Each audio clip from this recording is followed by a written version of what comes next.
Imagine someone is going to look at that and think there's a mineral deposit and start mining it. Who knows what they'll find. But, welcome back everybody to the Rime of the Frost Maiden. Nice to have you back with us again. So last week, I'll drag across to the big map so we can get a bit of perspective on things. So last week you headed down to the town of Goodmead, where you learned that the mead is not blowing, the honey mead. And the town itself is getting a lot of crap from this, because basically people are saying that they're holding out this very nutritious, delicious thing. And when you've had nothing but knucklehead trout for weeks and weeks and weeks and weeks, it's a welcome relief. It's sweet, if nothing else. You learned, though, that the town speaker had recently been killed from some giants, and the town was, in fact, speakerless at the moment. But there are two people vying for the speakership role. One was a dwarven gentleman who you didn't really get along with. His name was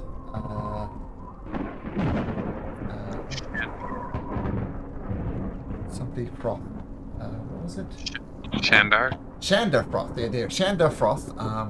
Who was a dwarf. Wasn't really well. He was good economically for the town, but also sort of was greedy at the same time. You guys didn't get along with him at all. And in a huff, he left. Grimmick sent Pebbles after him. Will Pebbles come back? Who knows, but we'll find out. You did get a nice relationship with Oliver Sear, who really doesn't want to be town speaker. It's kind of taken some arm twisting. He kind of twisted her arm mostly, and she said that if you manage to get the logging going again, and therefore the mead, you would throw your support behind her, and maybe she'll become the next town speaker. Are you also suspecting that Stefik Caltro, the person suspected for all the mass murders around here, is in Dugan's Hole, which is just a little bit south of Goodmead? You went and defeated these giants. We weren't entirely happy by it, as they seem to be partners at least, and were very upset when each other died. You did open the sarcophagus, find a Pearl of Power, and a Wand of the War Mage, which Grimmick and Calder took. You decided to long rest here because this is a very safe space to rest. Unfortunately, everybody got a long rest, except for Calder and Grimmick. Calder and Grimmick, you just had horrible, horrible nightmares throughout the night. And you didn't gain any benefits from a long rest. No spell slots restored, no max hit points returned, nothing like that. You're not exhausted, you did sleep, but no benefits per se as this long rest.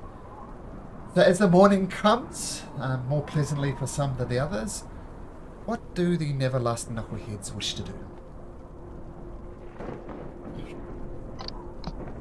Yeah, I'm going to just complain the whole morning, like, what a horrible place to sleep. Did you guys hear all that screaming overnight? That was horrendous. Yeah, I said you to not sleep on the sarcophagus. Wouldn't shut up. Oh, you as well, so it wasn't just me, right? Well, we did take the magic items from the place. Yeah. Maybe. Wait, what are you hinting here then? Should we put them back? I think it's too late. I'm a little scared now. Just now? I swear to God, if I don't get some sleep tonight, I don't know what but I'd rather leave this here. But what, you think this is some kind of curse? Maybe. You can hop in the cart as we take it back to Goodmead. Try and catch some shut-eye. I'll appreciate that. At least a short rest will really do wonders here. But Does any of you know how to handle curses? Let me check. Well, Tooth was telling us. I think Tooth yesterday. You said this water would maybe help with things like this. Is that right? It's supposed to. I mean, I think the water will make you feel better, but I think it will not help you with your rest. Like, Yeah, yeah, I mean, If how do I put this? If the curse is bound to the item, drinking the purifying waters of Sylvanas may allow you to like drop the item or something like that. But I don't know if you keep the item still on you, if it won't just like reenact the curse the next time you try and awaken. What happens if we maybe submerge the item in the purifying waters? this time I'm willing to try everything. I mean, I'll drink it and bathe on it if I need to. Really tired. yeah, I think that's actually a good idea. Let's try to let's ask Tooth to, because she can I don't know, breach the ice there and make the. Everybody has one water skin with the waters, if I'm correct remembering. Yep, that's correct. Yes. Yeah, I think Yes. so. Yes. But if we try like submerging the item, maybe that might help. I don't know. Yeah. All right, I'll try it. Oh, my back. Yeah, I'm gonna walk. Oh, I took the long way. I'm going tired. towards the. I'm going towards the lake. Dip the pearl into it. Please, Sylvanas, just get rid of this. I really need my beauty sleep. You can't Yeah, dip it going- in because it's frozen water, but if Tooth, I assume Tooth. Just to be clear, Matt, Tooth is doing an exam, online class at the moment. Oh, I totally forgot about that. I totally so forgot. Cora She is told us last explained week. but she's there, so if he does something terribly bad, Speaker will get a thump in the arm and don't do that.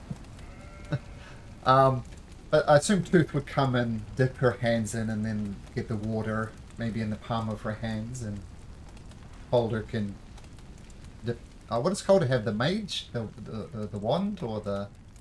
Yeah, Yeah. Fuller has a wand. So you both, with Tooth's help, submerge the pearl in the wand. Nothing appears obvious to happen. You don't know that would remove a curse from an item, if indeed it is these items that are cursed. So, Yeah, I'll also drink the water. Heck it! If it doesn't fix it, at least it'll quench my thirst. the water is delicious, pure, clean. Most of the water is you've drank during your time has been terrible. Yeah. All right. Yeah, I finished my water and then. All right, I tell ya, if tonight I don't sleep, I'm gonna come back here and drop the bloody pearl. It's not worth it. Do you mind if I just close my eyes for a little bit whilst we get there? I'm sure Axelbeak can make it. Alright, I have to walk, But we're also bringing the cart back with some of the extra animals, right? so I don't have to walk! Great! There you go. Did Calder drink Grimmick, from what's up with you? from the pool? Yeah, I drank from the pool as well. But yeah, like I say, I think it was use with the bottles. I'm just expecting it to be water. Okay. So you drink from the water. You throw some. You bathe the items with Tooth's help as she says a gentle prayer to Sylvanas as she does it.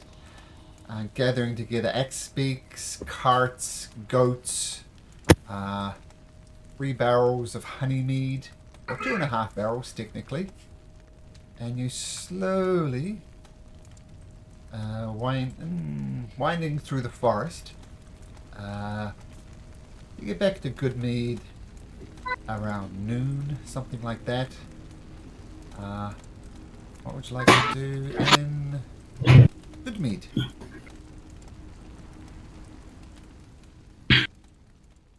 I presume we're heading back to Olivessa's house to give Yeah. word. Yeah. Okay. Remember these tokens. Sorry, Malcolm. Can I Yep. just interject for a second? Mhm. I'm having trouble finding the item. Can you remind me what the name of the item was? The Wand of the The War wand. Mage. Wand of the War Oh. Mage. All right, thank you. Yeah, plus Wand of the War Mage 1.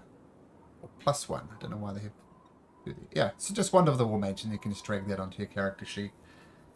And remember, it just gives you +1 to your spell attack modifier. Yep. Okay, you got it? Yes, thank you. Okay, so you wander back through the streets of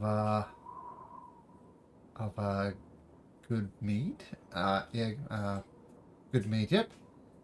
As you head back, you can't notice at about the same time, Shander comes. The dwarf, he's apparently returned back from wherever this thing is. And he disappears into his house. And you get a nudge on your shoulder, Grimmick. Oh, great. First, no sleep, now ghosts. I think you What know it- who it is. Oh, is that you, Pebbles? Come on, you know better than this. Yes. I'm back. Alright then, do you have news? Spit it all out? Oh yeah, many news. Shander, he's a very good guy. Wow. Oh, why is it that you say that? He made deal. Sorry, I'm just trying to find the name of the guy. Narth Maxildanar. You know, guy from Targos Malik almost killed. Oh, Good show. He has a Yeah. deal. He's scared to lose. So, in 1 day's time, some thugs gonna come here and make him look very, very nice. You know, make him town hero. Like I said, very good guy.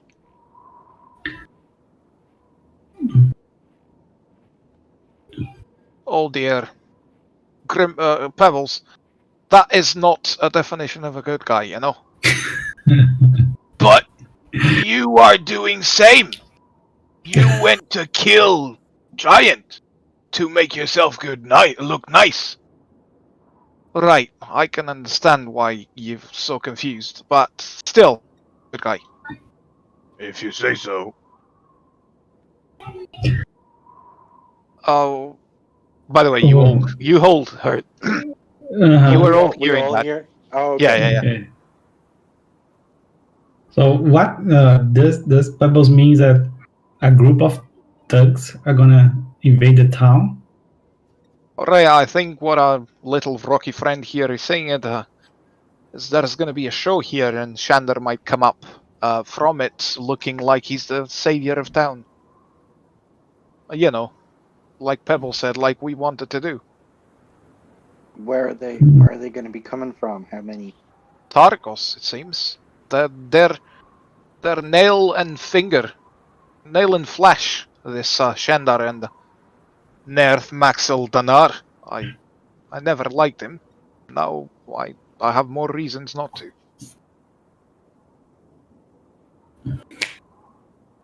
So how are you going to do this? Like we can intercept them, We should or ambush them. we can maybe let them start the show and get Shandar. No, we should ambush them before they arrive. Right, but if we just kill them, you need to remember if anyone sees us killing them, and we don't have proof, we are affiliated to Olivessa now. They will see us killing people. They will say that we're killing them on behalf of Olivessa for no reason. These are the. Wait, who are we killing? The thugs attacking town. Perhaps. I mean, I'm not all in for killing them. Is that not a bad thing? I mean, is it a bad thing to be killing thugs and being like, all of us is arranged for the protection of this town? Perhaps we could try and convince them to work for us instead. I mean, hear me out. They're coming here on behalf of Shandar. So if we can somehow trick them into saying that, Naerth changed his mind, Shandar can't be trusted, blah, blah, blah. You are to spill your guts and tell that we're going to fight, but once you start losing, you just say that you were sent by Shandar. And if you don't, you're gonna die here. Grimmerk, you're doing a lot of thinking, all this politicking. Is that for us? Why don't we just get this mead flowing again? Whatever happens behind us, happens behind us, doesn't it? I know I thought about that, but I would like to come here and be welcomed. Think about this, Thoradin. Guy like Shandar, he's in charge of all the mead. Right. He thinks that holding the mead in here is more profitable than sending it across Icewind Dale. Because, it will bring more people here Right. to this town. So if you want the mead, you have to travel all the way here. Whoa, hang on. All What the way happens- here? Wait, Exactly. are you saying Shandar is the king of the town means less mead for us? If Right. we're all the way out in our keep, we're not going to get any of the meads if Shandar is holding it. Yeah. I want the mead. So hang on then. If he's the one who started all this, why can't I just go and sort him out? Right, do we have proof? We actually have proof. We have this ledger, this exchange, between him and the Speaker of Targos. We could just knock at his door. So he's made it all the way to Targos and back in the one day. It's not that far. Wow.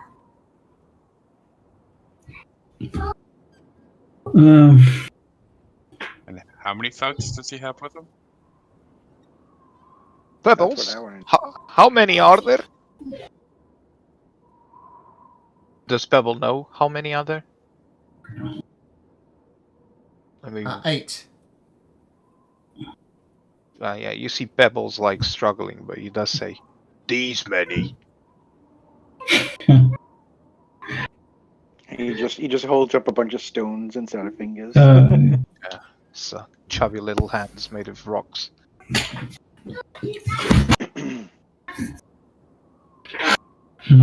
Yeah, I think it's doable. Eight thugs. I mean, we killed 2 giants in our yesterday. I'm not taking any of your shit today, Malik. Okay? Man, that was a bad day. Okay. Well, Yeah. First things first, we need to get rid of these sheep and these goats and get these things situated. So could we Yeah. First things first. Let's get these things to Olivia and let's talk to her. Maybe she has an idea how to deal with this situation. Let's tell her at least tell her about Shandar's dealings and the letter. Right. Okay, so through the town with your goat carriage with barrels on it, and on your way to Olivia's house, you attract the attention of several townfolk, and they say, "Oh, did you find the barrels of good mead? Is that the honey mead? I recognize the insignia on it. Is that the missing barrels of honey mead?" I am quite sure that there are no insignias on any of these barrels or crates. My Nat 1 investigation makes me sure of that. There are, in fact. Let me just double check. Oh, I'm sure they're there. I just Nat 1 when I went looking for Oh it. yes, yes. So this strikes you as a surprise that oh look, they are in fact marked with the insignia of Honeymead, and people say, oh, wow. So they say, whoa, no, look right there.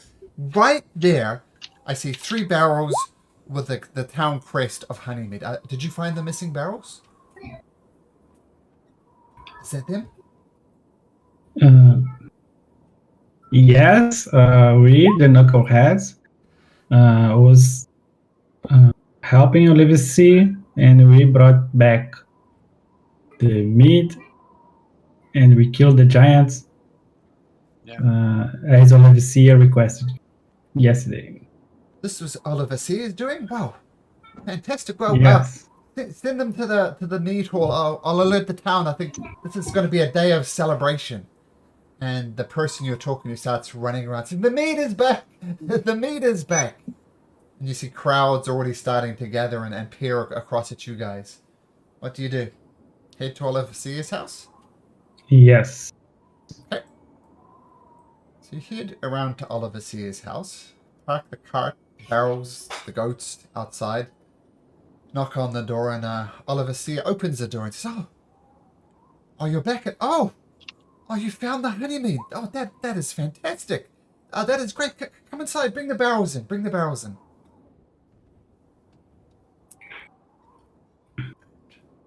Okay, I help bring the barrels. You bring in the barrels and stack them up and say, oh, my goodness, you guys have done a fantastic job here. Thank you so much.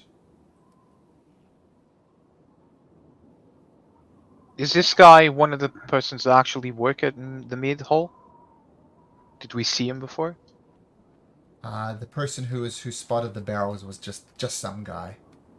He's not a proprietor of the meat hall, if that's what you mean. And we can tell yeah, okay. that there's some townsfolk saw it, and the expectation is that we were going to take it to the meat hall. Oh, of course.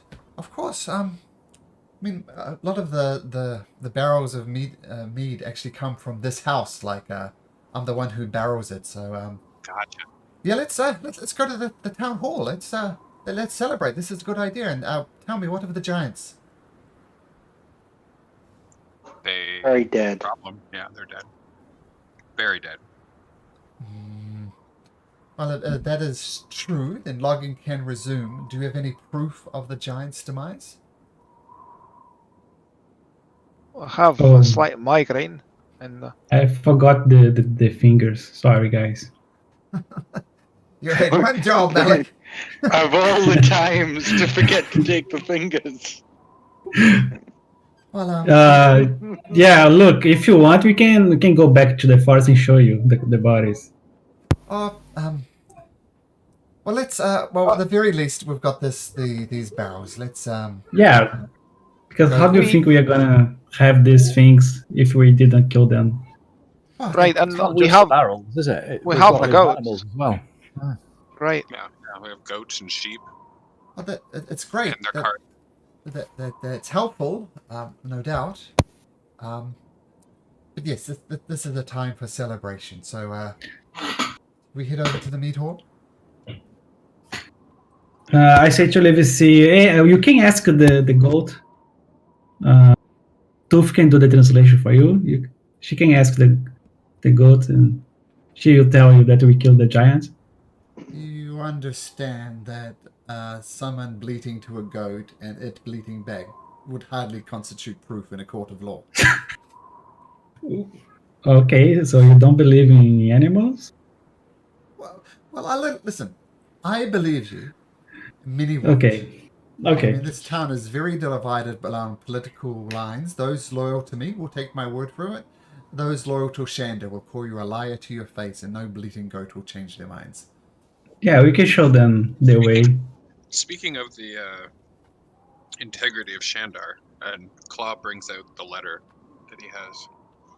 And he looks to the others. He says, "We were gonna show this to her, right? Yes. Okay. And he presents the no, letter to Grimmick Alabessa. knows. He reads the letter and she says, this is kind of confirms some suspicions I had and other people had. Where did you find this? Well, you see, in his haste to go and get rich, he seems to have forgotten to lock his door. So when we went to go call upon him to ask some more questions, there was no one there to greet us. And his door was just wide open. And his door was and, just the sort letter, of open. Yeah, the letter was just there on his table, right by the door. Yeah, originally I thought it was maybe something he had left to explain, where he had gone. But She looks at the letter and says, well, this is indeed interesting. No doubt NM is Nareth Maxildanar from Targos. And it seems It as is if... indeed. It is indeed. And we've got some more information. Grimmick, you want to tell him? We came across some more information. When we saw this, we put one of us spying on Shander. And it's good that we did. He went all the way to Targus to arrange a coup to make himself look like a town hero. There's going to be something happening here. An attack of some sort. A robbery. And he's going to save town, or he intends to. Oh, I see. So, if I understand this, he's arranged a bunch of ne'er-do-wells to come and attack. Perhaps the meat hall would be the obvious target. And him and his loyalist will, and here she does some air quotes, fight off the attack, thus becoming the heroes of Goodmead. That is what we found out. And when is this due to happen? Uh, Timelines-wise, at the end of this day. That. Okay, so it wasn't clear about what the next day means. So the end of this day, because it's still quite early Yeah. in the morning, was when the thugs are due to arrive. It will be today. Anytime, probably late today, because they have to travel from Targos. Well, it's about an 8-hour walk there and back. I've heard that Shandar is back in town. If he pulls this off, I can't see a way for him not to be town speaker. They said the loggers are loyal to him, but if he literally saves the mead hall, no amount of good deeds that you did and throwing your support behind me will change that. So if Shandar pulls this off, Shandar will be the next town speaker of Goodmead. didn't we just save the meat hall by returning the meat to the meat hall? Oh, well, that is good. But these attacks, I mean, the election is on a knife edge. If he literally saves the town from thugs coming to maybe wants them to burn down the meat hall, or at least pretend to, he'll be town speaker. I mean, I was already behind, I thought. This meat helps. I think in my opinion, if he pulls this off, he's going to be the hero of Goodmead. And no matter what goodwill I've gotten over the years, he's literally planning to save the town. And once again, she does the air quotes. So why don't you be the one that saves the town? You've got us.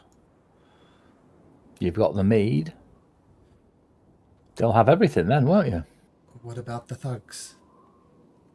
Oh, we'll be able to deal with that, won't we, fellas? Oh, yeah. Yeah. There's two sides of the equation. Either we get rid of the thugs or we get rid of Shander. Somehow make him not show up. Well, that's true. He can't save the town if he's the town hall if he's not in the town hall. I mean, I assume you mean inconvenience him, not kill him. That's not something I could abide Right, by. yeah. Yeah, I'm sure. I mean, what kind of food does he like? Or drink? Perhaps we could poison him, so he has to stay at home indisposed, you know what I mean?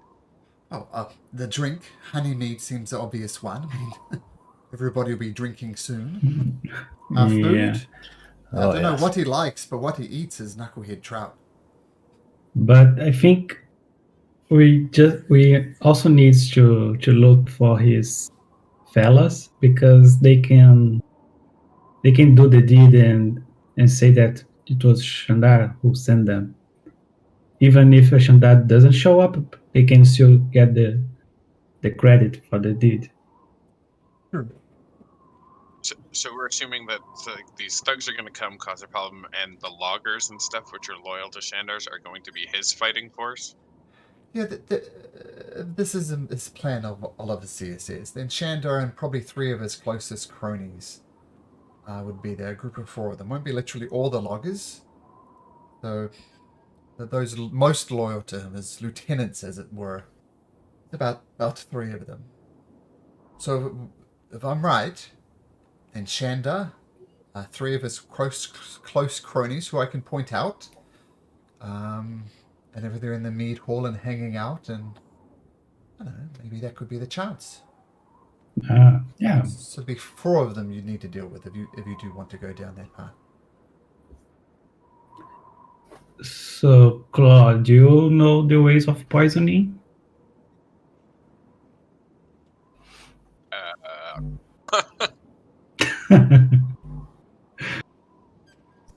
Whereas I might be able to identify the odd one. I've never used them. Do you know, Legacy, anything that they make those guys have like such a bad day that they want to throw a poo into the giant? No. I mean, the only thing I can think of is sometimes people eat fish that isn't perhaps the freshest. I'm not sure how that would be bad. And I think if you had stew from fishermen, we could pull that off. That was what got me. And as a DM, I was saying, in order to create poison, you need a special ability or have a poisoner's kit. All right. So I was. What if we could? Oh, sorry. Go ahead. Yeah, Malcolm just replied to my whisper there.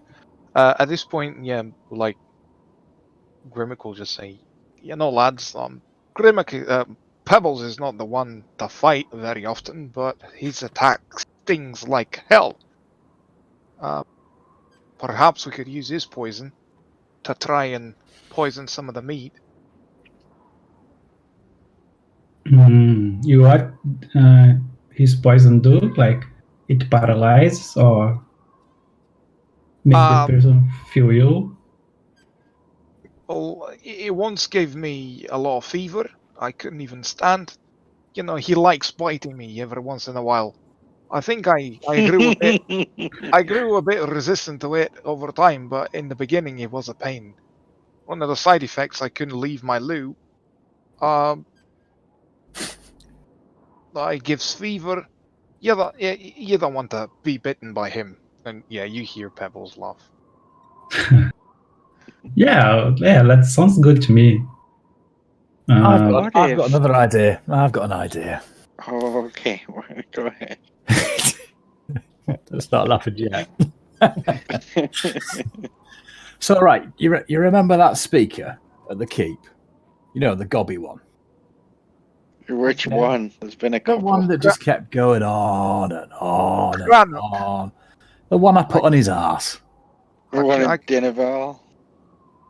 That's the fella, I think. Yeah, I can't remember where it was. Crannock, I think, was his name. Oh, yeah. Well, whatever. It basically ended up with a flat nose and a bloody tunic, didn't he?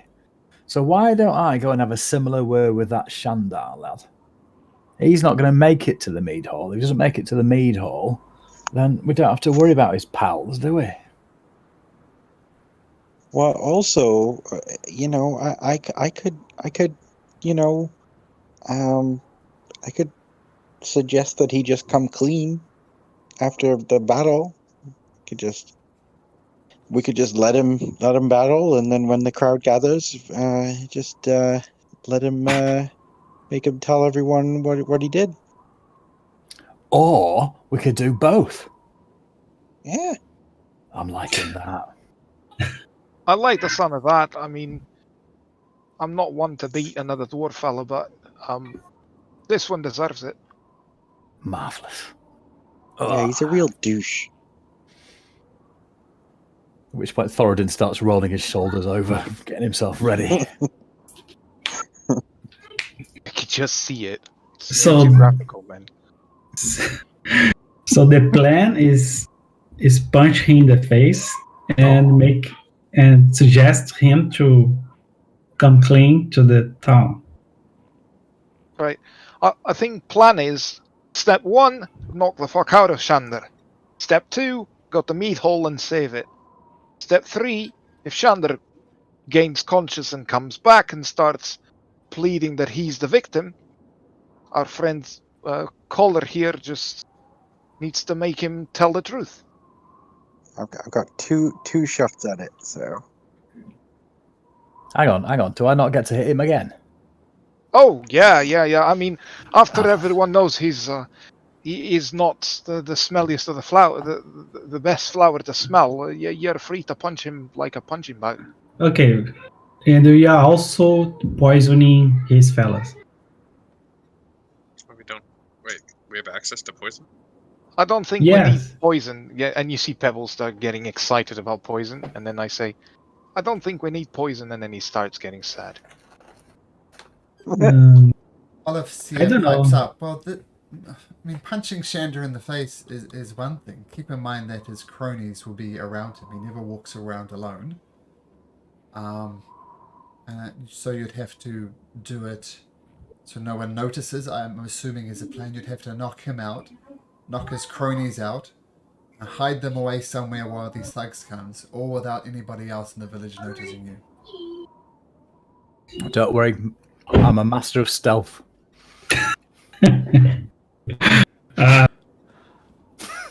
Okay, Malik starts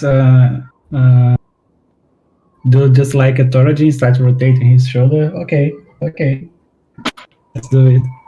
You hear a knock on the door.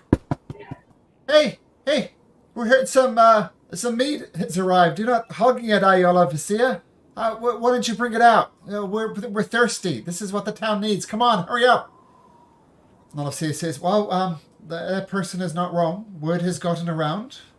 So I'm going to take this mead to the hall. And we need to celebrate. If you like, we can talk about how you were the heroes who did it. And I'm insisting on it, but if you want to throw your support behind me, I would most appreciate it. For sure, we already did this. When we arrived, we say to them that it was you who sent us. Well, let's drink then. Let's drink. Okay. So with the aid of the cart and other villagers who are so desperate for this honeymead that they help push the cart as well, you make your way back to the mead hall, and a crowd there is gathered. Not the least of which is Shandar. Shandar is in the town, the mead hall at the moment as well, because why wouldn't he be? A town who's celebrating, politicians like to be there. So in the mead hall, the barrels are rolled in. Once again, people try and help you, and they almost push it out of your hand. And they roll it in. They crack open the barrels, and the local person, the local innkeep, is rushed off their feet. And you see everybody celebrating and cheering and drinking more mead than they should. But who can blame them? Because they've been without things for a while. The endless winter, the death of their speaker. So this is a good thing for the town. And they're celebrating and cheering and, of course, helping Aldo's some not gonna- honeymead as well. Calder's not going to drink much at all, by the way. Okay. So is most of the town here then, you'd say? Let's see. Let's check. Yep, it's pretty much packed out. The population Right. of Goodmead is about 100. The vast majority are in here. This is Then a Grimmick good will day. suggest if we want to oh, Shander is here as well. Yep. Okay, forget about that then. So if you Okay. happen to look round, In you'll that see case- that Thoradin's deep, deep, deep in thought, which, as you all know, is not something he does very often. Malik is gonna drink a cup, and then he's going to go outside and be outside, like Exactly what I was gonna say. Yeah. yeah, I'm near going to go Shandar's outside. house, Okay. near Shandar's house, and like be on the lookout for something. And Well, like, yeah, Targos is like from the east way, right? look, it's an 8-hour round trip, and yeah, so you can see the relationship. It's quite a trek, but 8 hours you could do it there and back. Yeah. So they would be coming from the east way, right? Yeah, for sure. Yeah. So I want to be watching sort of the east way. Like I'm gonna stay really close to the tavern or the meat hall. But I want to sort of stick to the shadows a little bit as best I can without crying, and and just sort of keep an eye to the east way for any figures. I'm going to stay within 30 feet of the meat hall, and if I see anyone approaching, like a group of 8, for instance, Okay. I'm going to telepathically let Rimick know. Okay, got it. Okay, No, so that's what's... Thoradin. I'm going to let Thoradin know. Okay, so that's fine. So the Calder and Malik are more or less on lookout. What's Grimmick doing?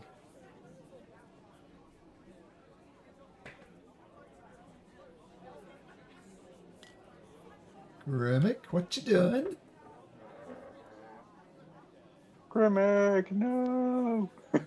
Let's go down there. What's Claw and Tooth doing then? Tooth will partake of the cup just to be social and whatnot. And Claw will nurse a cup, probably at the nagging of Tooth to stop being such a stick in the mud. And Awesome. Claw's probably very much observing Shandar, seeing if he's making any motions, like, oh, now's the time to leave the hall, or something like that. Can make an insight check then, Claw. Try and get a read on him. Can you hear me now? Yeah. Oh, yeah. Okay, we'll get back to you, Grimmick. So, Claw, you keep an eye on Shandar. He's doing the politician thing. He's drinking the mead. He's going around slapping people on the back, saying what a good day it is. But he also he's nervous as well. Very hard to pick up on, but with your 19, you get him glancing around every now and then. And you'll keep an eye on him, and if you notice him like getting ready for an attack, which I assume is what you're watching out for, then Right. I'll let you know. Okay, and Grimmick, what are you doing? Is it possible to excuse myself and go outside of town to try and find them? Yeah, for sure. Intercept them before they get to town.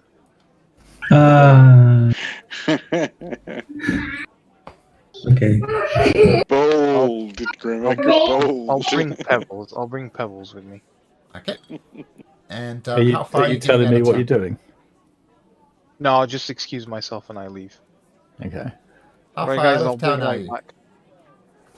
100 feet, Just 500 feet? I'll be 100 feet away from town, not too far away. Okay. Just trying to hide and see if a group of malicious people arrive. Okay, well, if you're hiding, make a stealth check. And if Pebbles is invisible, he can have a stealth check at advantage.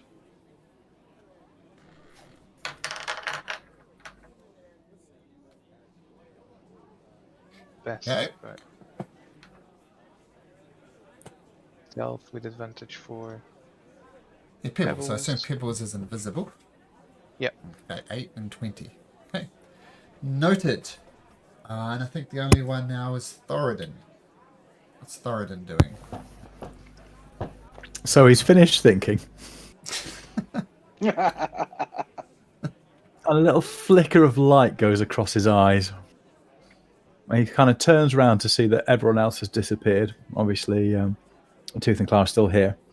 Uh-huh. So he's having to think on his feet, which is, he's an expert at. So what he's going to do, he's going to wander straight up and stand right behind Shandar. Okay. Just in really getting into his personal space. So if he even sort of moves slightly with laughter, then he's going to bump into Thoradin. Okay.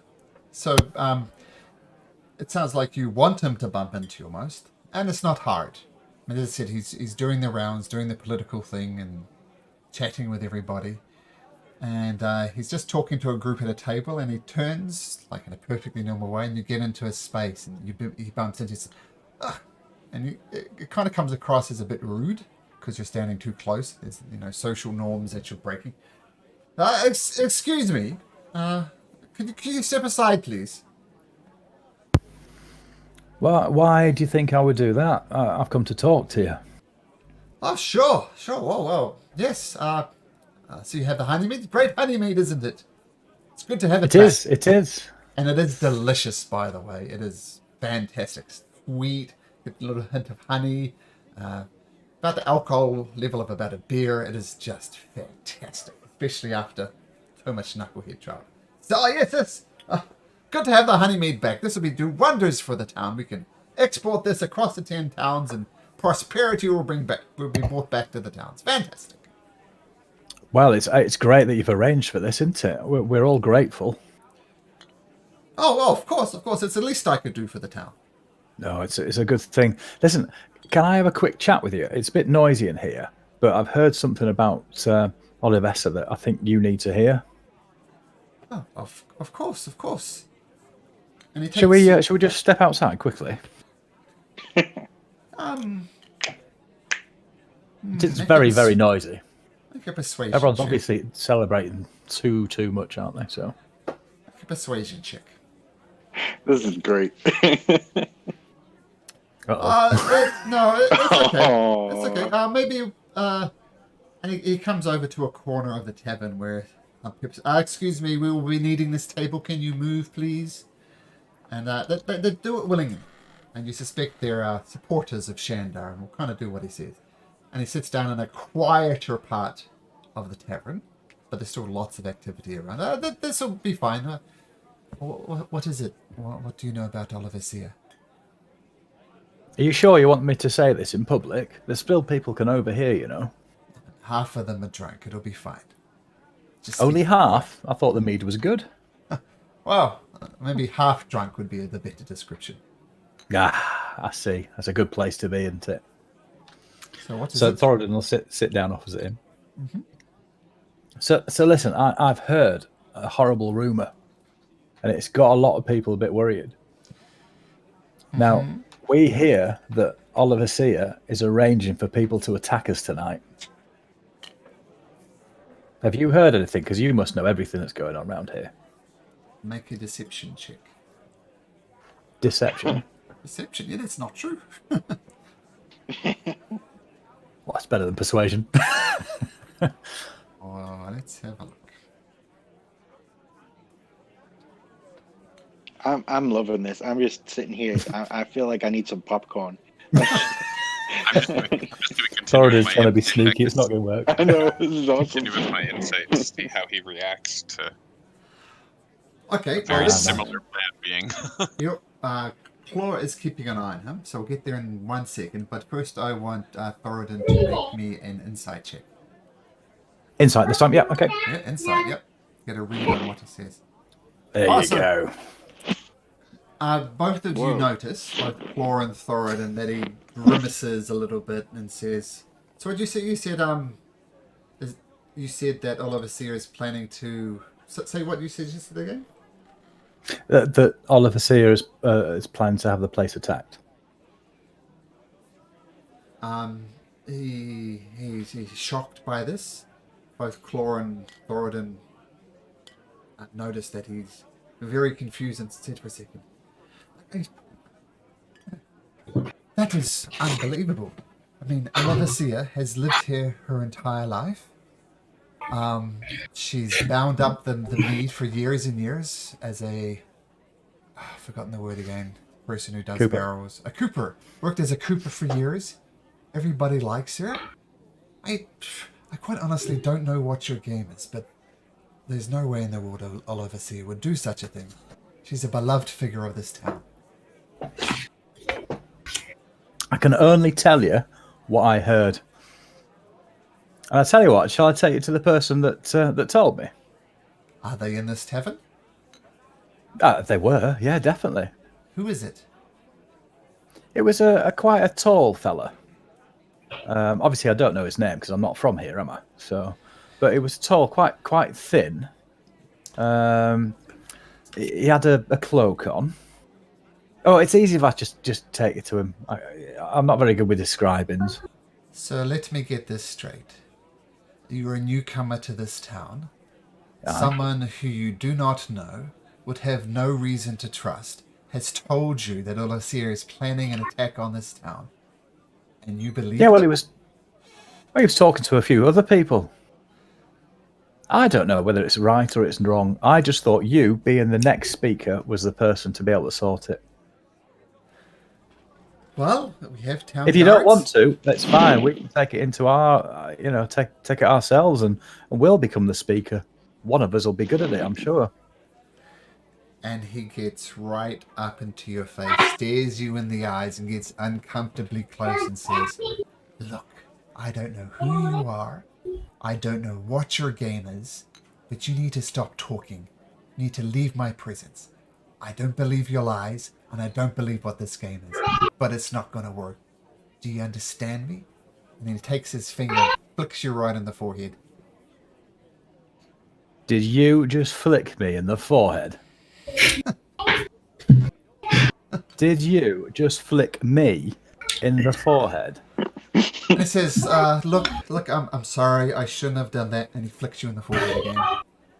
Bloody right, you shouldn't have done it. I'm going to grab him by his collar All right. and bring my face right into him. All right. And then I'm going to flick him in the forehead. All right. Just give me 1 second. Oh god.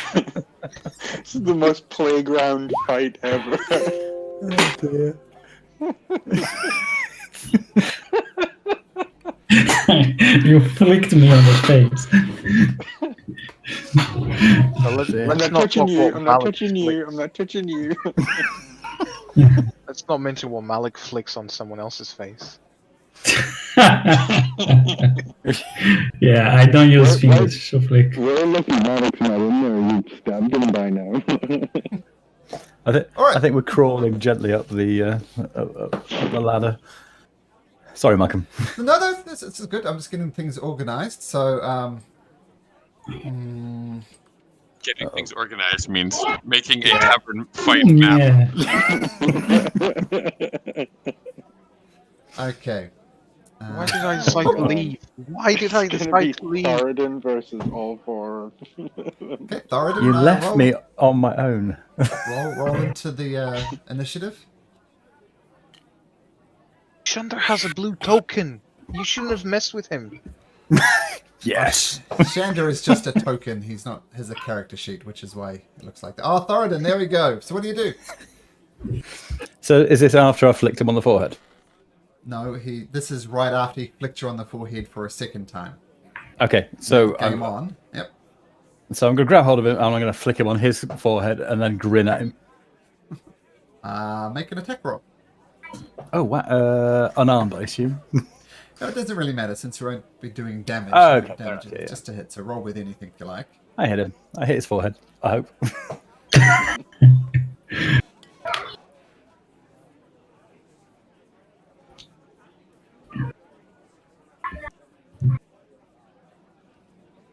He turns to dust. Oh, wait a minute. I didn't. I'm scrolled up halfway up the page for some reason. I didn't see it. Oh, yeah. You flick him in the forehead, no problem. And he grimaces back. And then he says, look, I'm really sorry about this. And he launches an actual punch at you.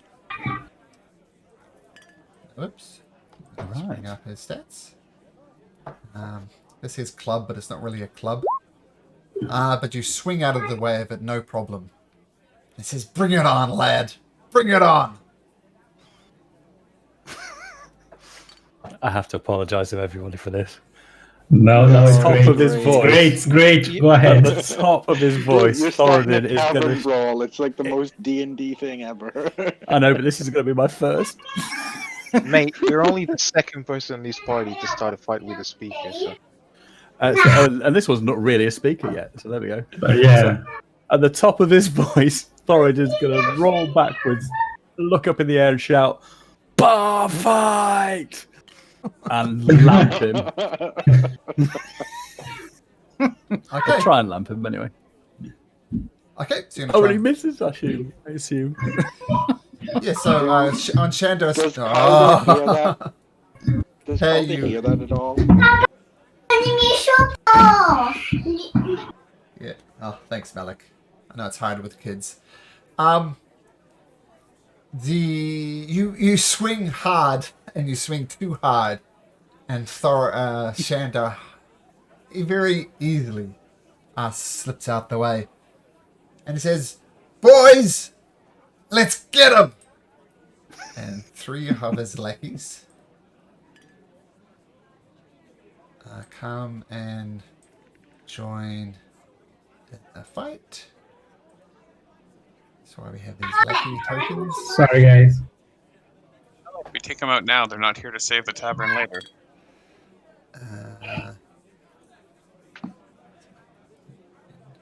and everyone. Oh, on we this beat planet them up can- now and let them There we go.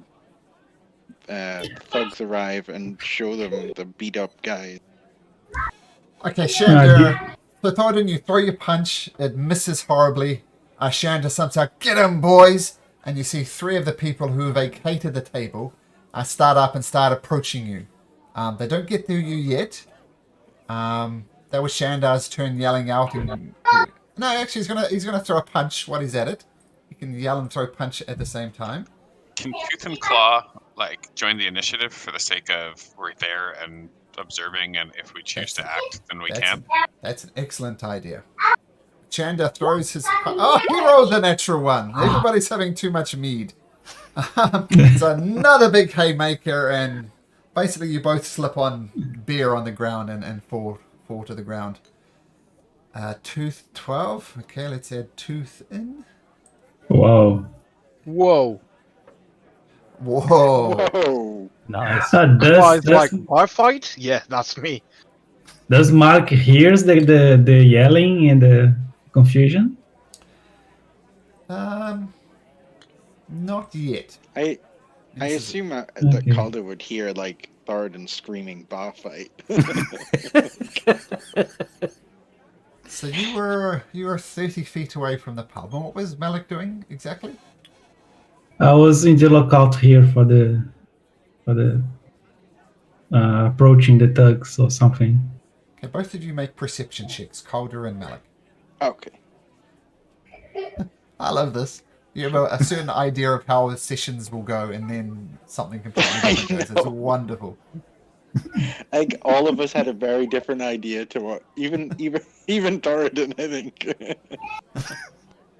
I did you Malik, right. you Yeah, we spent like 10 minutes making a plan, and then Thoradin starts throwing punches.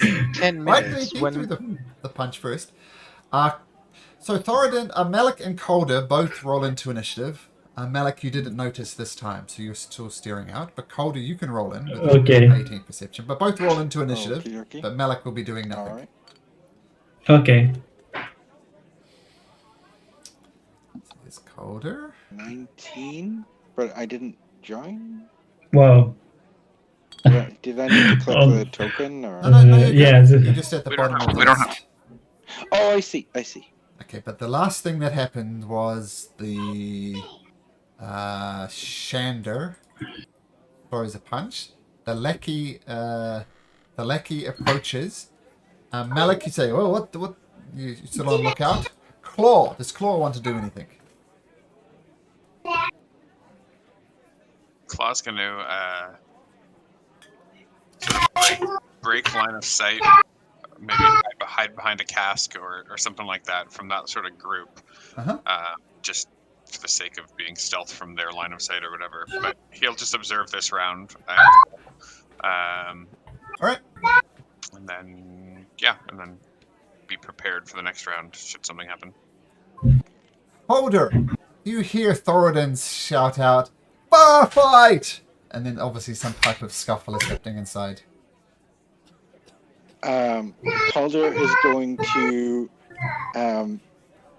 kind of whimper, just like really quietly, and then look at the mead hall, look back at the road he's trying to watch, look back at the mead hall, look back at the road, look back at the mead hall, look back at the road. He's going to do that for his whole action. Okay, so observing. Okay, very good. He's complete indecision, just racking his brain.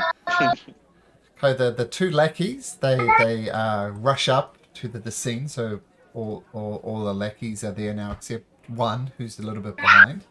Thoradin. I'm guessing I don't have hold of Shandar anymore since we both had kind of drunken swings at each other. So I am going to rectify that and grab hold of him, and I'm going to punch him. Okay, make an attack roll. Come on, thing. There we go. Sorry, I did it twice by mistake. So we'll take the first one. The 13 absolutely hits. What's your strength modifier? +2. +2. So that's 3 points of damage. You clock him right in the nose, and blood starts streaming down his face. Hey, Malik. Yep. So would you mind just muting yourself when you're not talking? Yeah. Sorry. Yeah, no problem. I know it's hard, but good. Did Tooth get skipped? Tooth didn't get skipped. My apologies. What would Tooth like to do? Tooth would like to thorn whip one of the extras that are joining there, and provided it hits and pulls him away, just be like tisk tisk, like let it be a one-on-one. Okay. Make an attack roll.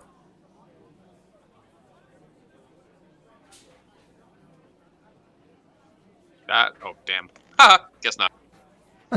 So, rather unfortunately, you miss the lackey, but you do grab you do the worst crime you can in the pub. You actually thorn whip a big mug of good meat, which then gets scattered across the floor. Not cool. So then we'll go to Thoradin, who punched him in the nose, and then Shandar says, "Get him, boys!" And him and his lackeys are going to try and throw Thoradin to the ground.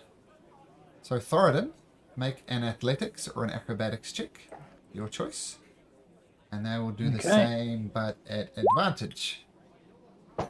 So 13. And they grab you and throw you to the ground. You're on the ground and grappled, or whatever grappled or restrained, I forget, but you're no longer able to move. So your movement is 0, as both Shandar and them have got the arms around, got you held down.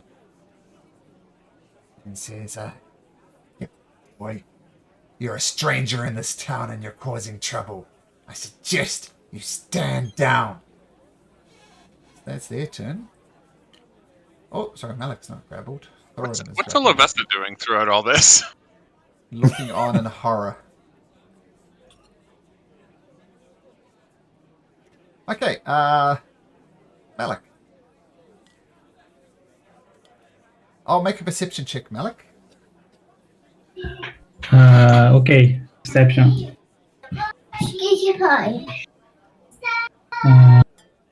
Perception.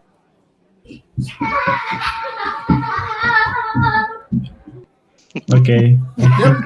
Blissfully unaware of what's happening. Okay. Claw. It must be all the kids he's got around. I was gonna say there's children running through the streets. Yeah.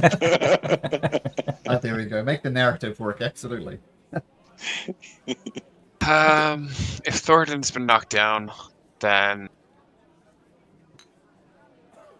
Claw will place an arrow right in the middle of the table where they were sitting, hoping that the threat of, something more than fisticuffs will break this up. Okay, make an intimidation check. Oh God. Okay. I'm not very intimidating. Yeah, I was know hoping I you- could just aim for the table.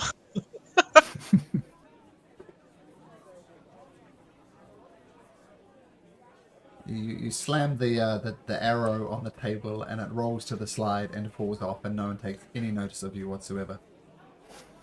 Not next to the table. I was gonna shoot it and Oh, sorry. sink Oh, an my arrow into the apologies. table. Yeah. Okay. So make a shot with your arrow.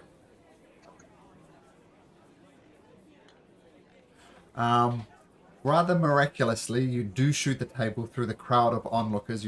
It's a bar, right? Yep. But I think with a dirty 20, you absolutely do that. And a Thoc's in there. Make another intimidation check. We'll just ignore the first one. At advantage, though.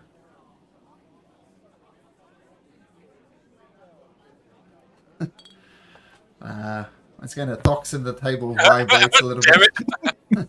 People look at it for a second. Think, well, that's weird. They don't know what you're implying. And the bar fight continues. Calder. I'm gonna look at the road, look at the meat hole, look at the road. I'm gonna sigh, heave a little sob, and run into the bar and see what is going on. Okay, so we'll say You said I was 30 feet away, so I should get to the door. Can I Yeah. see what's happening? Yep. The player knows what's happening. You can approach the table if you like where this is going down, but that would be your turn. No, he's too scared for that. He's gonna hide at the door and he's gonna scream, "Oi! Get off him!" and shoot a shadow bolt at one of the lackeys. Okay. Make an attack roll. Yep, yep, yep, yep. Shadow bolt. Oh, natural 20. What do they say about never bring a shadow bolt to a knife fight? Or Yeah. yeah. You aim at one of the lackeys, the one who's kind of leering over him, not the one that has him grappled. And he turns around just as things are going down. It strikes him straight in the chest. He grabs it, blood starts pouring out, and he falls to the ground. Oops. Carly's gonna be like, sorry.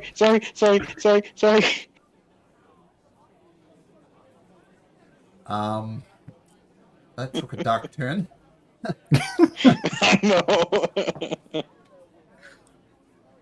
At this point, Oliver Sear stands up and says, "That's enough!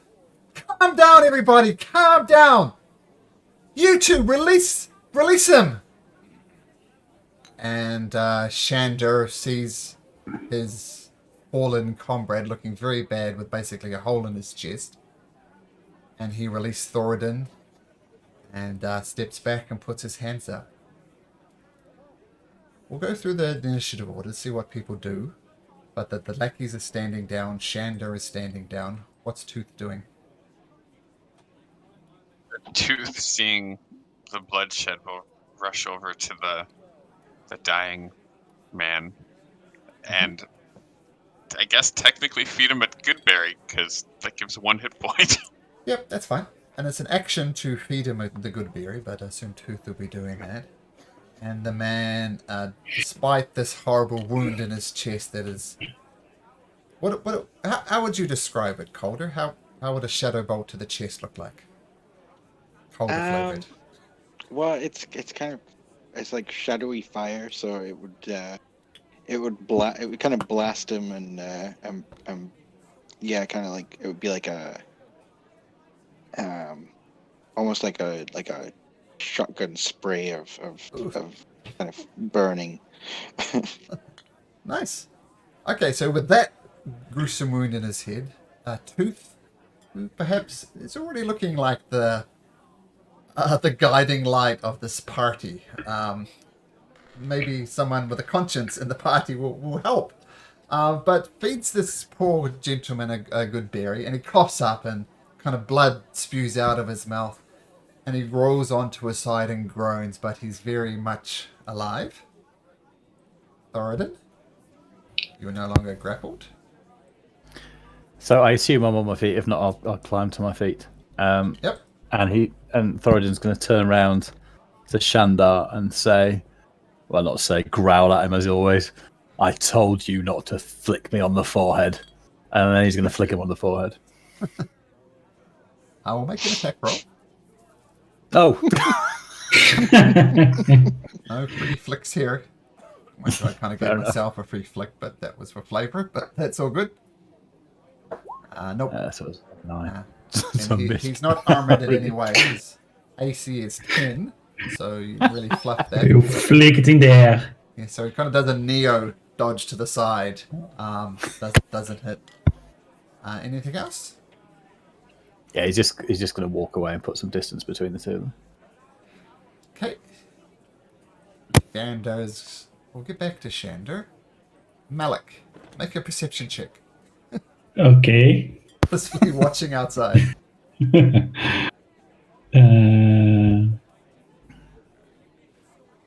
Oh, sorry. Yeah, Malk is playing with the kids, and the kids are telling him a really nice story about two sisters. That one of them can make ice with their hands, and he's like perplexed with the story, and now he's dancing with the kids. Very Malik's having a great time. A very catchy song, yeah. Nice. Since Calder started this, what does Calder do? Looks like you literally would have killed a man if not for tooth. Yeah. Yeah, he's like cowering at the door, and he's like, sorry, and then he runs off this direction behind the houses and tries to hide in the bushes over here, or the trees, whichever they are, and he's just gonna break down crying because it's what he does. You can get about there. You ran a smooth 300 and something feet. That was funny. Oh, Jesus, at that far? Yeah, if you look at the map from the tavern to the there's. Oh, wow. That's how upset he was. Well, that's where he's going for. That's what he's going for. He's going double dash the whole way there, however many turns that is. Is anybody going to attack Shandar? Okay. I'll take that silence as a no. No.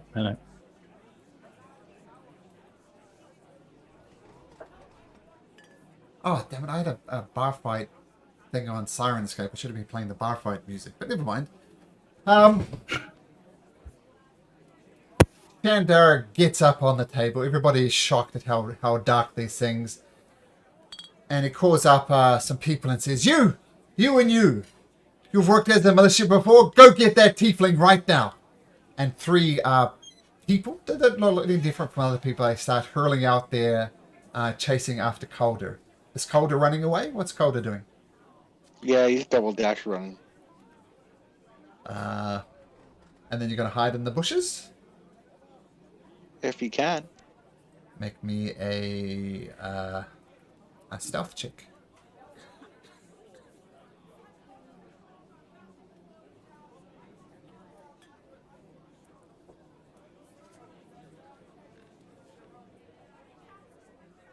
I don't think they can beat that. Well, they're on a 19, but they can't beat that.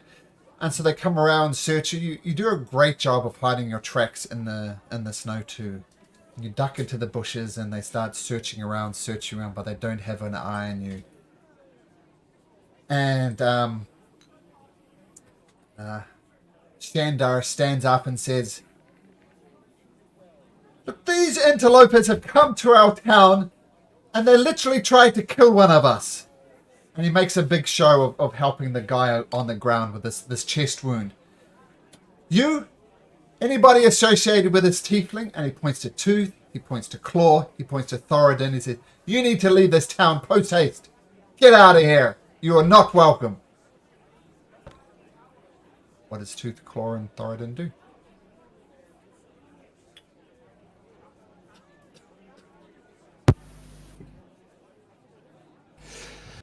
So Thoradin's not going to have this off.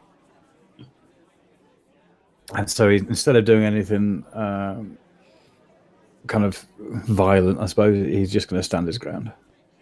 Claw? Tooth? Tooth is, I guess she's like right in the middle of everybody. So she's tending to the guy. Tooth will stand up and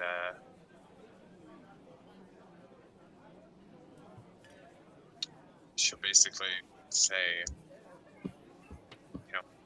things didn't have to get violent. Things wouldn't have gotten violent if you had just been a decent, a decent dwarf,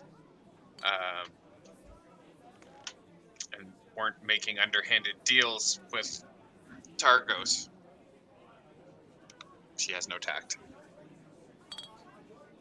I have no idea what you're talking about, lass. And violence, I flicked the guy in the forehead. That's a response that's wicked tiefling. Almost killed a man. Disproportionate. Claw will pull out the letter that he showed all of Asia and sort of like strut across the bar, and sort of hold it up and then read it in his best, I guess, accent that he has. And he will read the letter word for word, the exchange between the guy with the really long name and Shandar, and basically state that, if we didn't have the town's best interest, we would have passed through with our original quests long before now. But we north on behalf of all of us, Vesa. We slew your dragon, or your giants. We returned your meat and your food. And we were trying to dissuade this dwarf from the folly of having his I guess they're not his lackeys, but like the folly of going forward with the plans for later tonight. And he's just reading it very matter-of-factly. There's very little emotion in his voice. So is this tooth or claw? This is tooth, or this is claw. Sorry, This is claw claw, that has the letter and is reading it. Okay, so make a persuasion check at advantage. Oh God.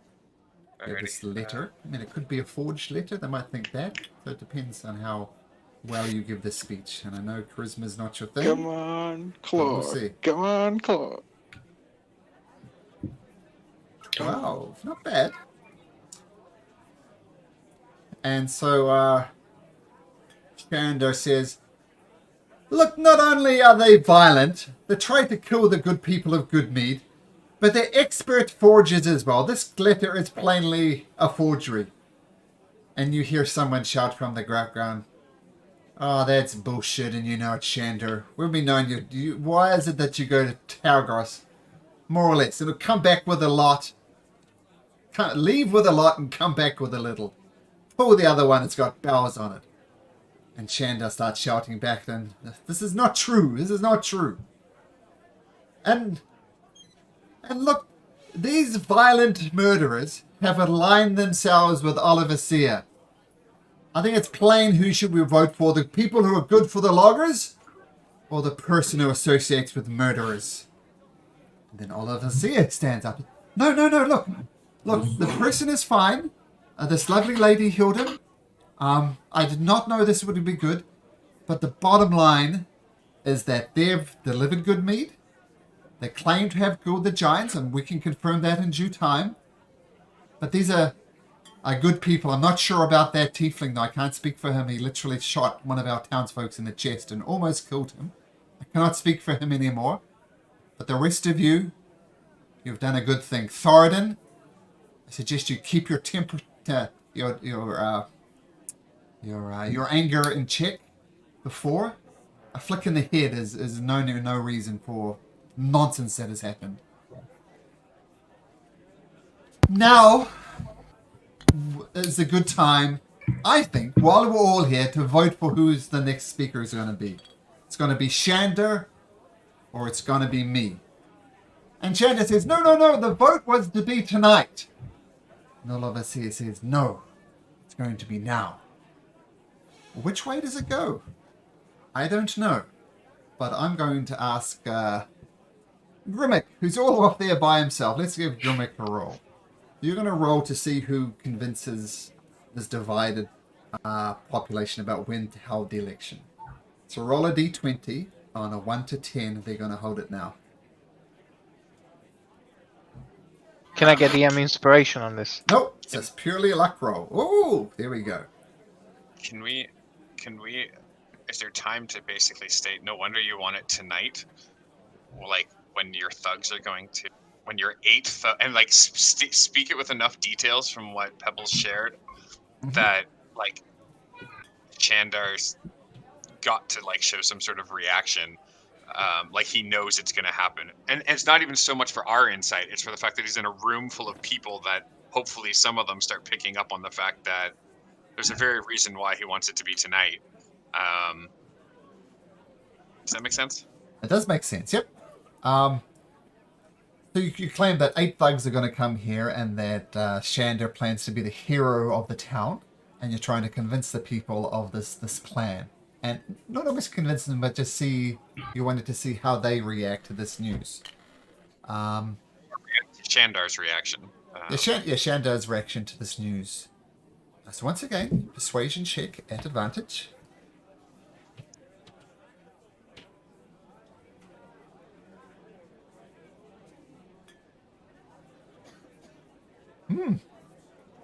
You make this speech and you see Shander saying, "No, it's preposterous. It's not true. I would never do anything." And he's really flustered. So I would never do anything like this. And everybody starts glaring at him. And someone says, "We need to vote. Let's vote." And a lot of people saying, no, let's wait till later. But then the chant starts getting momentum thanks to Grimmick's roll of a 10, which is right on the borderline. 1 to 10, the vote was going to be now. Vote!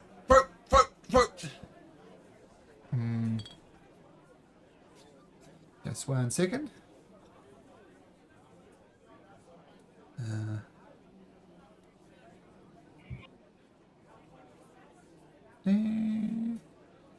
Sorry, 1 second. Actually, Grimmick, do you want to go over to the other voice channel for a second? Yeah, sure. I'll join you. Much easier this way. What's going on?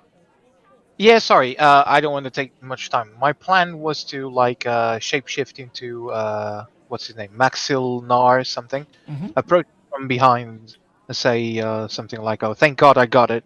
I got you. Soon after you left, I got a message that Shander can't be trusted." So the plan has changed. You are still to go there and cause ruckus, but you are to tell the Shander sent you to look like the town's hero, and try to persuade him as the speaker of Targos. Okay, so what I think I'll do, I'm going to have you burst. We're going to have Maxildar. I don't pronounce his name.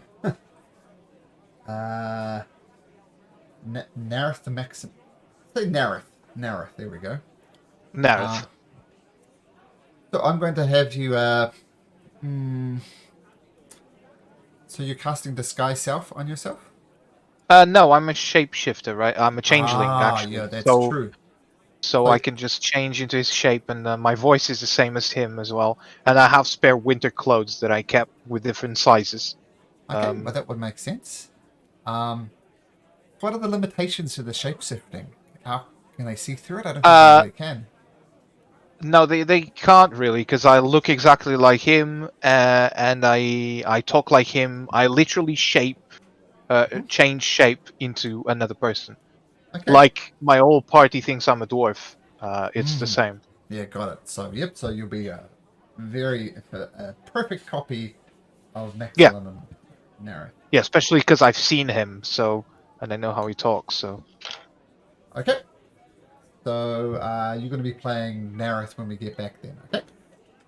okay, good. Okay, let's go back. And none of us amazing stats. So So the chant starts coming up. Vote! Vote! Vote! Vote! And then the door to the inn swings open.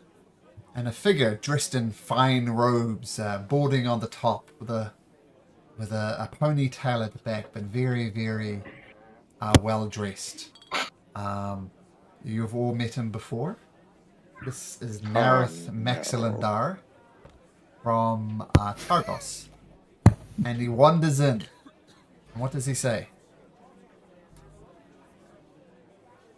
Stop, whatever you're doing.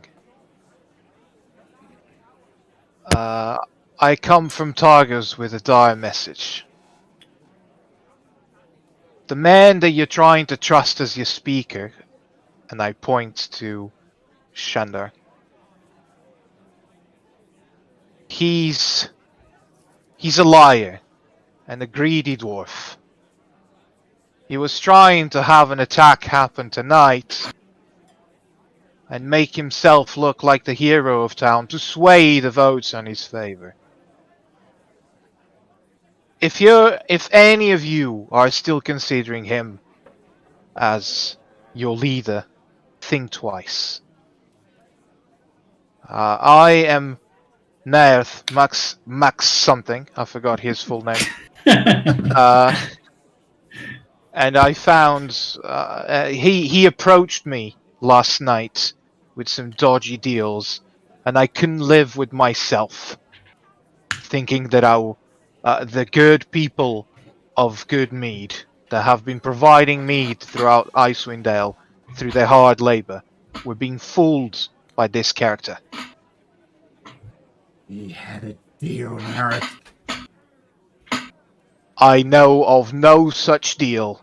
You made your own deal of your own accord, and this is your doing. It's your doom. He growls, and people are shocked that some of them know who this person is. Some people don't, because they don't travel that often to Targos. But nothing else, know this man by reputation, and the way that he's dressed is plainly not a commoner. And then the chant goes up again. Vote! Vote! Vote! Vote! Unless anybody has something else they want to add.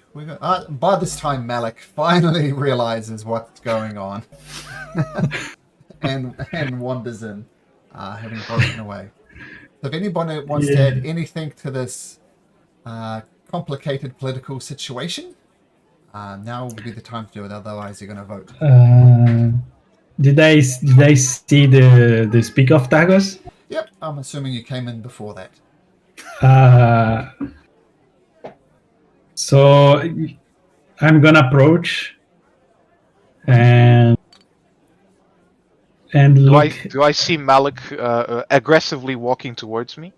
Is Malik aggressively walking towards him? Can I Yes. telepathically tell Pebbles to hold Malik and whisper at his ear? Just play along, you fool. Mm-hmm. So you hear the invisible imp that you're invisible with whisper into your ear. Just play along. Oh, what does Pebbles say exactly? You feel like a heavy rock land on your perch on your shoulder, and say, "I suggest you don't. That's your friend." What? Who is that? Pebbles, you know me. Oh, Play along. Pebbles. What's happening, Pebbles? How this guy is here? Explain later. Okay, then I stop. Okay. Anybody else has anything they want to do before the vote? Yeah, can Thoradin just move himself towards the front door, with his back to the door, watching whatever's happening inside, please? Sure. So we'll put you kind of over that side. Calder's still he's still sobbing in a tree somewhere. Mm-hmm. We made a little puddle falling on the ground, perhaps. Possibly. Tooth, claw. Yeah, they don't have anything else to add. They've said their piece. Okay. So with that, someone from the town's dashes over to the old speaker's house, comes back with a hat, and he gives everybody 2 beads, a black bead and a white bead. And it says, "Now is the time to vote. Place your bead in the hat anonymously. Drop either a black one or a white one. Black for Shandar, white for Oliver Sear. And I will not vote. I shall be impartial." And the townsfolk seem to respect the honesty of this man. "And I shall observe, and once you've voted, give me your other bead." So, for instance, place a black bead in there, give me the white bead, so to be sure there's no deception going on. And I shall watch closely, and then she will tally up the vote. And so he goes around, gives a black bead and a white bead to everybody, passes it around. Oliver Sear says, "No, I don't think it's right for me to vote. I shall say no." Shandar grabs a black bead and a white bead. And eventually the townsfolk come up one by one and by one to drop the black bead or the white bead in. And Claw is keeping an extra eye on proceedings, and with Tooth giving him the blessing of her goddess. So Claw, make a... Could I was just gonna say, could Nareth Maxi something just make his way out, excuse himself, say that he has to get back to Targos. This Okay. is not his vote to cast. Okay. Done. 26. 26. So you and with this person holding the hat, you watch very, very closely. And it seems that this person is doing a good job. An honest, upright person. Some people have tried to reach in and grab place a white bead in and try and surreptitiously take out a black bead at the same time. But he's onto it. And he slaps their hand when they try and get around it. And you see this as well. And you're about to intervene, but then you see this man saying, "Nope," and slaps the hand away. And you're pretty sure that it's on the level.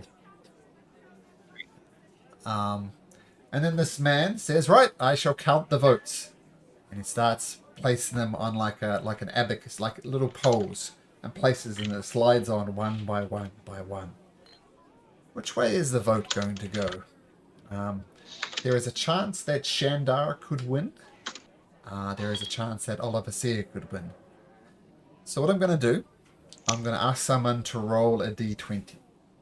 On a 1, 2, or 3, Shandar is going to win. Despite all these things. The odds are stacked against him, but things are good. Let's have Claw. Oh, God. Claw, you roll the d20. And 1, 2, or 3, Shandar wins.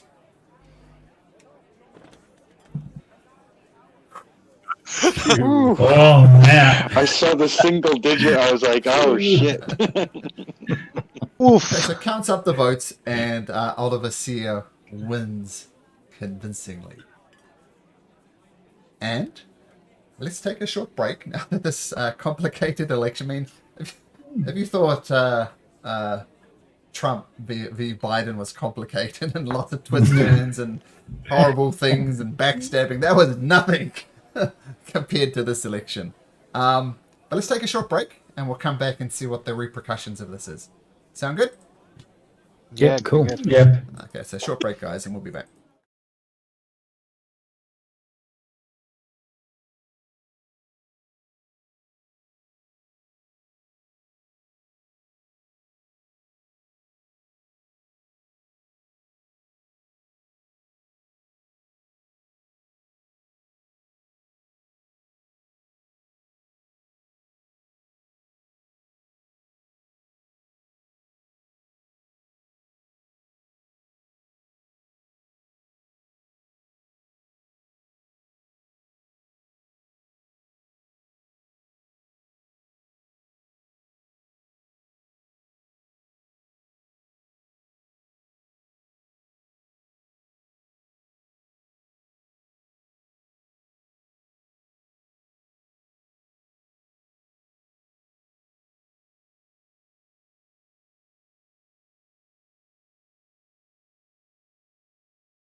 That was fine. Yeah, Malcolm told me about what Pebbles would find out. Literally, possibly half an hour before the session. Mm-hmm. Ah, okay, I see. I But didn't now realize you had that before. That's good. I'm glad you did that. But was his idea to burst in and like you now show up like Tago's speaker? Which was your idea?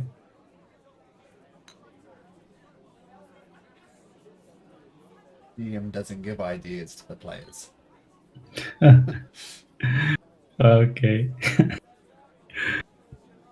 So is everybody here? I Matt, think Grimmick? Tori might get some drinks. Yeah, I'm here. I'm here. Okay.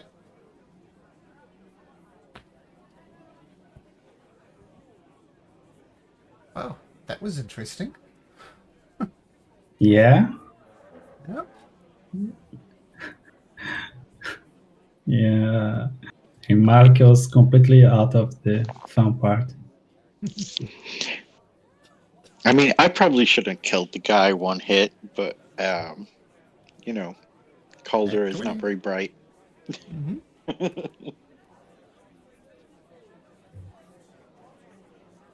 I just feel like Calder's like he's not very bright, and he like is just so terrified. He just has that instant just like fight or flight, like instant reflex.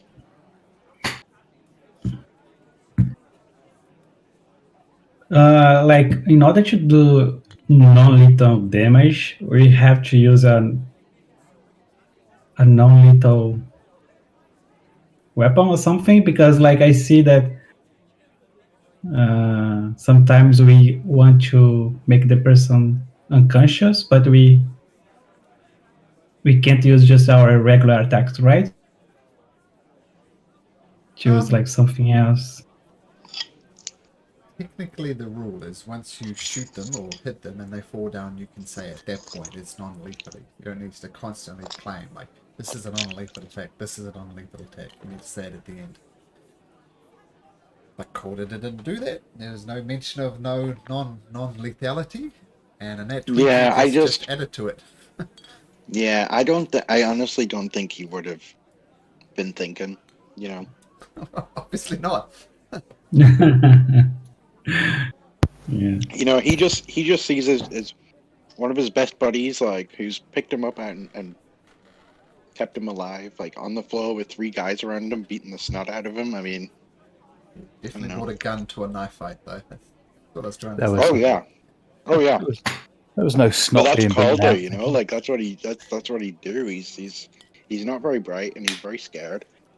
Mm-hmm. That's great. That's great. I mean, I love characters with flaws, right? They're so much more fun. Grimmick Claw, are you here? Roger that. So just Can you hear me? Claw. Yeah, I got Yes. that. Chat here. I haven't heard Claw Yeah. or Tooth. There's all that talk of whiskey. That's probably where he's gone.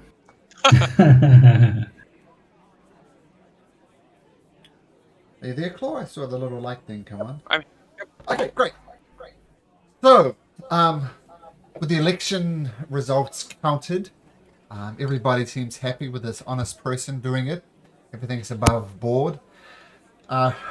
Shanda takes a deep sigh and says, well, it falls upon me to congratulate Oliver Sear. So, Oliver Sear, and he gives a theatrical bow.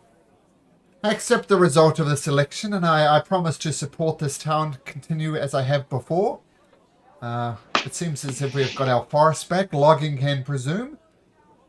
And Oliver Sear is your new leader. And he leads a round of applause for her.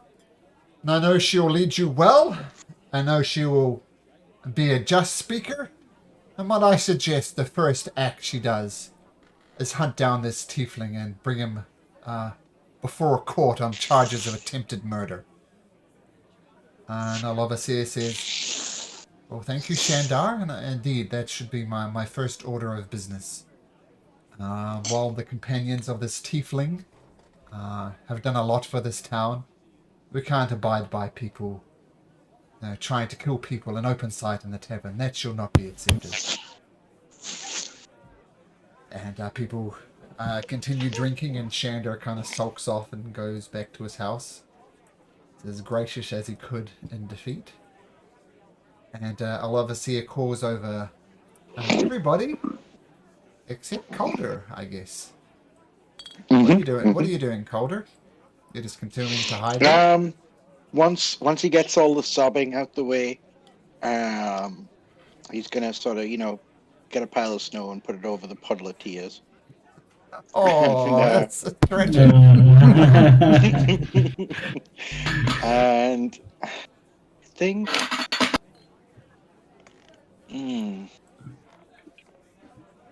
do I double down? Do I double down? Do I just go over there and finish the job? No. Well, it wasn't Chandra that you almost killed. It was one of his lackeys. But yeah, of course, if you want to go over there and take out Chandra, you're more than welcome to. Nah, I think. Nah. I think he's kind of. He's got a little bit of. He's a little ashamed. He's definitely feeling bad. So he is gonna try and sneak back toward the meat hall and get like 30 feet away from it, if he can, without getting in line of sight of anybody. I think about there would make sense. There's a little bush like right underneath there you could hide in. Make another stealth check. Can Malik start looking for him? Because Malik is really worried because he just heard everything that happened. Mm-hmm. And Malik is worried about him, and Malik starts to look for him. Oof. Oh no. Oh no. That's because you hid just where the kids are. Yeah. Fucking kids, damn it. So you try and hide in the bushes there. And some of the kids do say, hey, look, it's a tiefling. We've never seen a tiefling before. And people start rushing out of the meat, or some of the local lads. And they say, there he is, get him. What does Calder do? Your stealth is great, except for when you really need it. I know, right? I know. Did I notice this? Did I notice this? Well, let's see what Calder does first, because... Okay. Just go at it.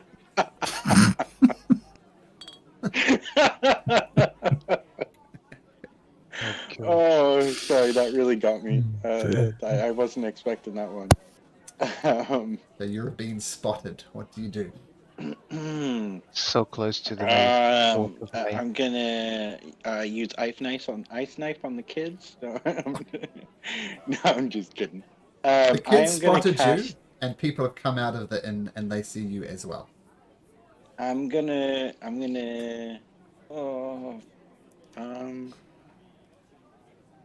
cast darkness. I don't have any sorcery points, so I'll not be able to see in it. So I'm gonna definitely burst into tears again. Okay.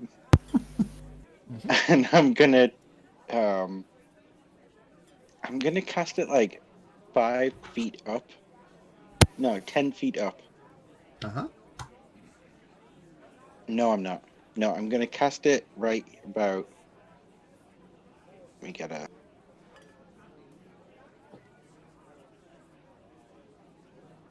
But yeah, it's that's a bit more than 15 foot. Feel free to adjust the size of it. Just click on it and drag the corners, as you've probably done a million times before with other things. I don't have any corners to grab. Oh, I can turn like the orientation. Oh, nice. Players could do that, but maybe not. So I'm gonna drop that like here, sort of ahead of me, and I'm gonna run. I'm gonna take a deep breath and run right through the middle of it, out to the other side, and go try to hide in the bushes over here. Make another stealth roll.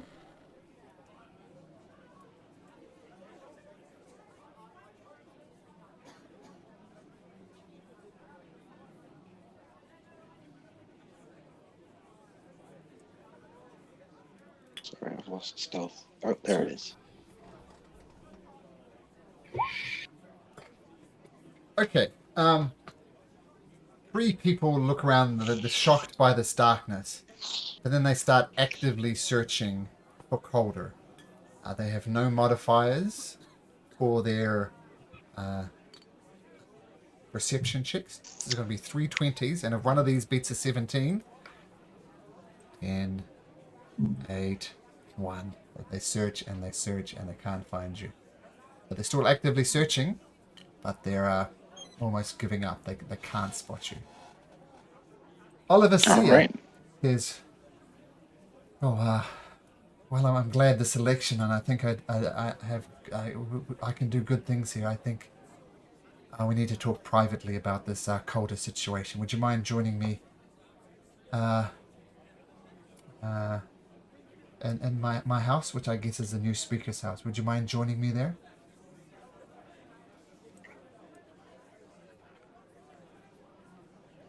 Who's she saying that to? Yeah. Oliver Sear is saying it to everybody except Calder. Mark is out. Mark went to search for Calder. I assume they're And actually, Malcolm, Mm-hmm. when everyone pushed past Thoradin, because he was by the door, can he have been pushed out with them, sort of thing, and joined the group? So he ended up outside as well, looking. Let's see just how far he would be able to get. He'd probably be around here, somewhere outside, I guess, wouldn't he? So sorry, Thoradin's actively looking for Calder as well? Well, he got bustled outside with everyone and just sort of wants to be around in case they find him. Okay. So Grimmick, Tooth, and Claw go over there and say, look, what would you do if you were me?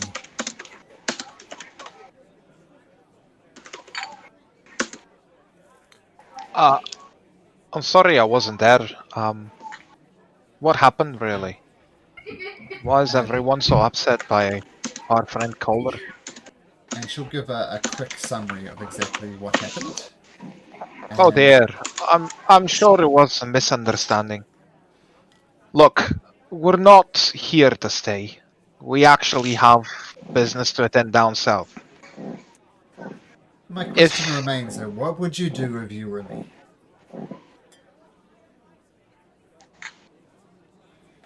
If I may suggest, if you allow us to leave, just pretend that you could never find him. And we will come out clean saying that we apologize on his behalf and we'll talk to him if he ever returns to us. The townsfolk are gonna want him hung. That won't cover it. Stern talking to? He literally shot a man in the chest, and but for your actions, Tooth, he would have died. He literally tried to kill a man in open sight. That's a hanging.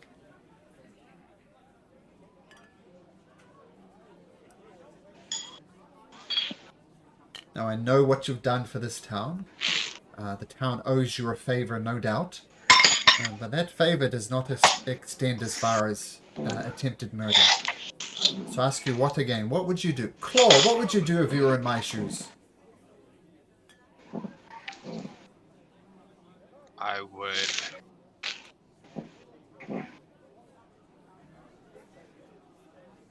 probably send me to put an arrow through. Take my word that it was done, like you did with the giants. And is this indeed what you would do? You would kill your friend? I only travel with them because our interests align. If those interests no longer align, because, he's put a mark on our backs for trying to murder somebody openly, then I'll leave right now. And sort of like looks at him incredulously and like try to read him, whether or not he's being 100% serious or not. Well, first of all, make a perception or an or a deception check. Oh, sorry, persuasion or deception, depending on whether you genuinely think you would hunt after Calder. It's the same check, so. That is PvP! PvP! 16. And she leans forward and starts rubbing her temples. Says, "This is why I didn't want to be speaker. I don't want you to kill him. This is what the people will demand, though, the hanging of the tiefling. He seems like a child, quite frankly. And he's done something very foolish. Possible to just say that he fought back and died in the fray, so there's no body to hang. Those two things don't make sense. He died in the fray and there's no body? To hang. No body to hang. I mean, like, if we chase him out of town, and surely he'll fight back. What I'm trying to say, and failing at, which really goes well with my charisma check, is, if there's no body for the people to see hang, can we just allay their fears or their rage or their whatever that he was slain? I mean, you're more persuasive than I. If there was a way we could fake his death, that would be useful.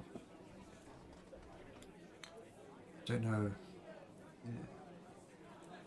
Do you have any ideas, any spells or anything you could do that would fake his death? Well, I don't think any of us is capable, or either want to see our friend pretending to be dead, but what about banishing him? Would that be accepted? Banishing him from what? I don't understand. Banish him to where? Banish him from Goodmead. If he ever steps into Goodmead again, he's to be hanged. I mean, it doesn't seem like your militia has found him, so under the assumption he's escaped the town, put an open warrant out for him. If he ever comes back, then I know for a fact he's not one of having mead, so he wouldn't be too troubled about not coming back here, if that meant he's able to keep alive. The best I could do is put a bounty out on his head.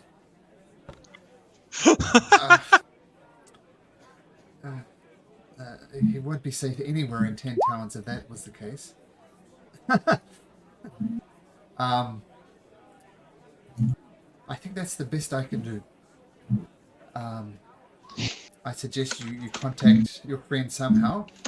I'm going to put a bounty on his head. And I put a reward out for him. I mean, let's see, other suggestions? I mean, I don't want him dead, so it's... I don't know.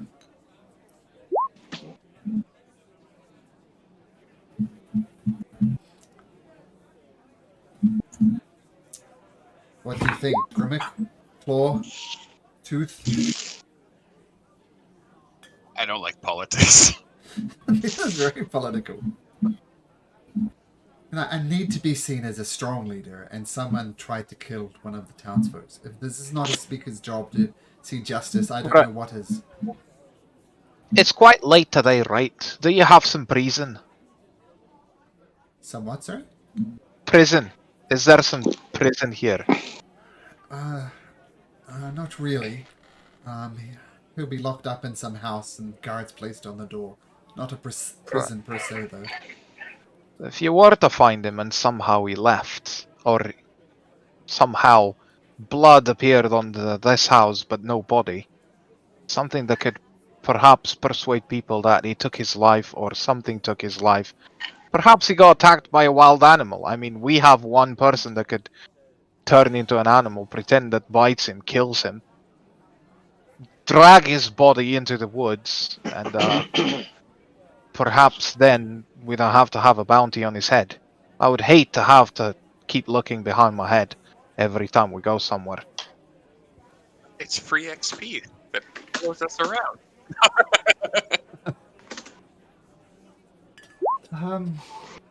Well, that could work. There will be guards posted, of course. I don't want them dead. Right, so I say we will tell Calder to let him be arrested. You lock him up under a night. Tooth here could pretend she's a crack cat or a bear or whatever she feels like it. Drag his body out into the woods, and that's the last time you ever see Calder. Here Okay, knows that Mhm. it can turn into an animal, so Well, maybe this will work. If you're happy with it, and I look at a Tooth and Claw of, I just have one question. How much is the bounty worth? I could probably muster up 100 gold pieces. Dead or alive? Yes. Silent and thinking. And Tooth is just shaking her like. So is Realize Tooth happy with the idea? If it means keeping something alive, Tooth will go along with it. Okay, I'll tell you what I can do then. I can arrange a house, act as a prison. I'll be sure to choose a house with a front entrance where the guards will be, and a locked rear window. But the rear window would not be locked. There may be Tooth if you come in there and grabbed him, disappeared into the woods. It would lead something special. Bloodied robe bands. I know Calder seems very interested in creating a robe of many colours, it seems. Maybe if that came back with some blood on it, that would keep the townsfolk happy. Yeah. Okay, so we'll formally accept the bounty. Go catch him. Bring him back for arresting. Get paid for the bounty, and then break him out. Seems like a best of both worlds. If you can catch him in the first place. Well, that's... One of you guys yeah, we don't know what state of mind he's in now. She says, well, I can tell you've done this type of thing before. And if it costs the town 100 gold pieces to be rid of this problem, then I'm happy with that. But I suggest you find your friends, and we take it from there. And the camera switches to Calder hiding in there. Malik and Thoradin looking for them, but then Malik and Thoradin get close, and Calder telepathically reaches out to them and says, Malik, hi, I'm over here. I'm in the bushes in front of the house to the right. Please come help. But don't go too close because people might see you. Maybe don't come to help. Actually, maybe don't come near me. But yeah. What do I do? I just go to him and say, Calder, what were you thinking? I heard that you attacked someone. You almost killed someone. What happened? He was beating up Thoradin. He had him on the floor. There was 3 of them. They were kicking him, and I wanted them to stop. Look, the thing is getting see. So let's fix it. Okay, you come with me. and we are going to fix it. Okay? Where are we going? Where are we going? We are going to the speaker house, and No, they're. I'm gonna be in so much trouble. no, we will figure out. Okay? I will protect you. Okay? I'll don't let them lay a finger on you. Okay? Okay. Only because it's you, Malik. Yeah. So yeah, is Thoradin also together or? Yeah, I said Calder could reach out to Thoradin as well, so Okay, probably okay, Thoradin, okay. you can be part of this conversation as well if you like.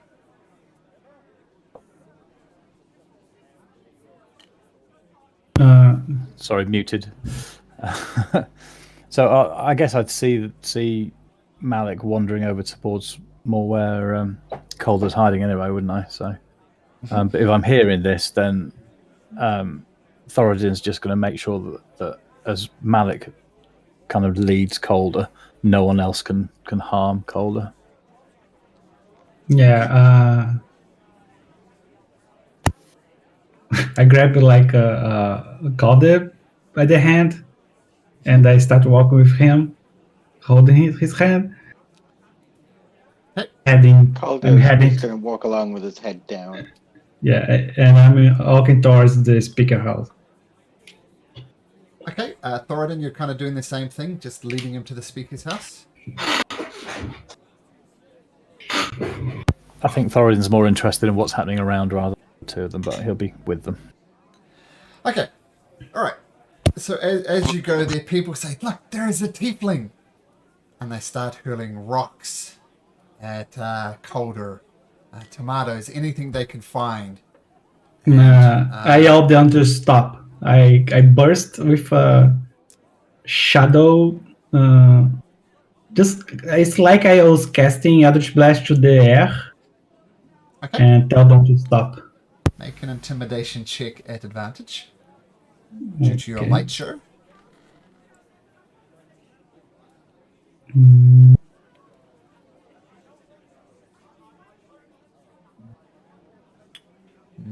With a 19. They look at you and they kind of cower back.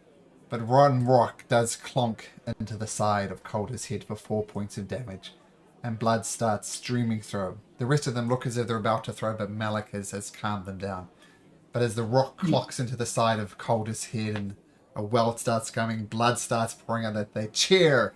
Death to the tiefling! Death! Death? Death to the tiefling! Death to the tiefling!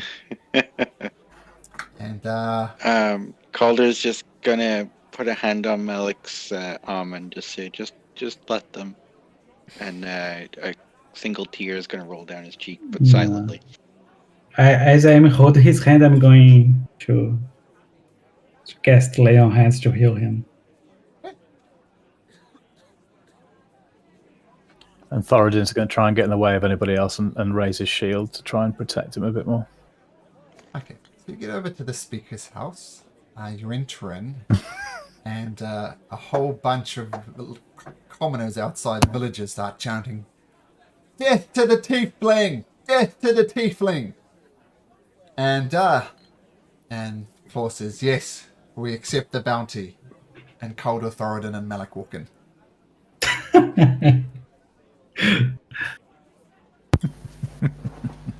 That was fast.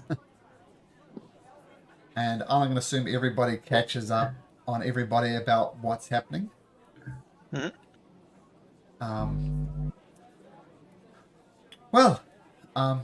So Calder, what do you think of the plan of having you arrested and busted out? I'm good with it. I think Calder's fine with it. He's come to trust Tooth. If it was Claw, I don't think you would be trusting him. But he's come to trust Tooth. He's seen her be very gentle and kind, and the healing waters was really helpful. So yeah, I think he's good with that. Okay, well I guess we'll call some guards. Get him locked up. I think this house right next to the dock would be most useful. I'll make his speech. I will have a trial in the morning. And unless he can prove his innocence, which is highly doubtful, he'll be hung first thing in the morning. And with that, she snaps her fingers and says, okay, guards, come here. And they open the door. Arrest this tiefling and lock him up in this house over here. They bring him. God, more rocks are thrown at you. Is anybody doing anything to prevent that? I'll cast armor of Agathis as these stone shields, like armor plates, engulfs Calder. Now that's only for Oh, melee do I attacks need that to are do it bouncing back. on myself? No. The range is. No. Oh, the range itself, so I can only do it on myself. Forget about that. Okay, so Calder. Yep. Sorry, Malcolm. I was just going to say that in that case, that I'll cast Shield of Faith on him. Okay, Shield of Faith. So a +2 to his AC. What is his AC? 5 rocks come swinging in his 13. direction. That's 15 now. I'm gonna cast shield on the one that hit. Okay, so one goes right for your temple again. You dodge it, and you are locked up in this gate here. And Oliver makes a speech. As my first active town speaker, we shall have a trial for this tiefling in the morning. Quite frankly, I don't think he has a leg to stand on. We saw him shot him in the chest. But we need to go through the process. So he'll be kept here overnight and processed first thing in the morning. And then she shakes her hands. Bloody hell! Calder, hell did I when get she into? says that, Calder's just gonna, like, in a really shaky voice, they shouldn't attack my friends! She ignores you. She saw what happened. Flick in the head is not worth a Eldritch blast to the chest. Oh, not that it was an Eldritch blast, but yeah. Maybe. I have to disagree. Yeah. Okay, Calder with that- didn't have to be One Punch Man then, though. Shadowbolt was? It was an Eldritch Blast? No, it wasn't. It was a Shadow Bolt. Sorry. It was a firebolt, yeah. I mean, Shadowbolt is just firebolt. I just call it Shadowbolt because it's colder. It's cooler. Okay, with that, a couple of guards are posted outside the house, more a house than anything, that Calder is posted at. What would you guys like to do? Calder, you don't have much to do. So Thoradin's actually going to post himself with the 2 guards, just to make sure that they can't get up to any Sure. can't get up to no good. Okay, so Thoradin over there as well. Thanks. Right, do we meet outside the town and we head off? I think that's the best. Leave this town. Yes, we have to go to the south, right? Correct. So I think Tooth and Claw will handling the rescue. I'm gonna keep an eye on Shanda. I'm gonna watch his house, see if he makes anything suspicious. You're both trying to move your token. Here we go. Yeah, yes. Okay. So Tooth, Claw, Grimmick, and... Well, I'm missing one. Thoradin is here. Malik is there. 1, 2, 3. Oh, yep. Good. Okay. So, Malik. Guess we wait till nightfall. Yep. So if you like, you can head outside of town, wait for nightfall. Yep. So everybody, Malik's watching Shandor, Thoradin is guiding the guards. The rest of you wander out of town. Nightfall comes. Malik, Shandar is just inside, kind of hasn't emerged. You suspect he's sulking or maybe planning his next move. No movement there. Thoradin, The guards kind of hurl insults at Calder and give him a really rough time. But then Calder, you kind of slink into one of the back rooms, out of earshot, but they still continue hurling abuse at you. Tooth, I would hate to send you by yourself to do all of this, so I'm not very good at stealthing. Do you mind carrying me around? I would only be as heavy as a ring. Well, I mean, Claw will be with me, but if you feel to come along, then by all means. She hands Right. holds your hand. I'll be listening to everything, so whenever you need help, just call my name and I'll come out. And I hand over the ring again to Mhm. Claw, I guess. And I snap my fingers and I turn to sand and slowly go inside the ring, Okay, nice. waving goodbye. That note, I don't know how this is going to work, but before you go in, Yep. Knowing that we're about to go in, because I want the effect to affect you as well, just in case. Tooth is going to cast Pass Without a Trace. Okay. Oh, I don't think I need to. Like, I'm in a different Right. But I don't know how it's going to work. plane. What I'm saying is, like, when you pop out, does Yeah. it still affect you? Because you were technically I a target think that was so. cast beforehand. So Yeah, But it I don't- does. When you I cast think- the spell, you designate which people are affected by Pass Without a Trace, and as long as they're within 30 feet of you, you get the benefit. So if Grimmick pops out, he'll be under the effect of Pass Without a Trace. Perfect. Alrighty. Then I guess we sneak our way back to the back. Now, we've been told that the window is going to be left unlocked. Is that what I heard? Easy to break. Like, it's not closed, but it'll be easy to open. But it's not open, so it's kind of has the appearance of being locked, and with a little bit of effort you could open. A lot easier than breaking into a normal back window. But first of all, Tooth and Claw, can you make me some stealth rolls?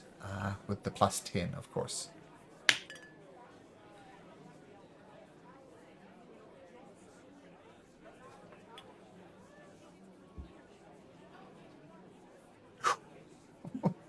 Oh Okay. no. 16. 16 still pretty good. And a million. You won. Yeah. Alright, so Claw and Tooth with Grimmick in their pocket start making their way through here. The guards are keeping an active lookout for people going by.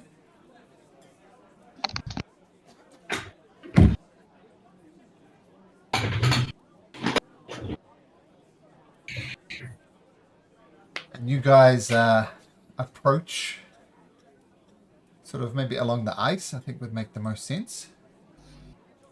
Over to here, and Claw is very much dodging. So which way around did it go? Yes, there had been Tooth. Stands on a piece of ice, and it cracks.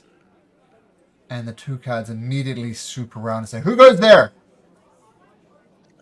If possible, then Claw will cast invisibility on herself.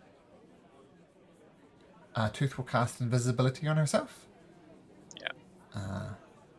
Okay. So they don't see you, Claw, but they see Tooth when they stand on it, and she immediately casts invisibility. And she can, and then what does she do? Probably observes, like, just to see what the guards are up to. Okay, so make another stealth check, but this time at advantage because she's invisible and still with Pass Without a Trace. Are both the spells concentration? Yeah, they're concentration, so the Pass Without a Trace would end. Ooh, okay, so just at advantage then. Yep. Whoa, Okay. nice. Nice, natural 20. Let me just check something.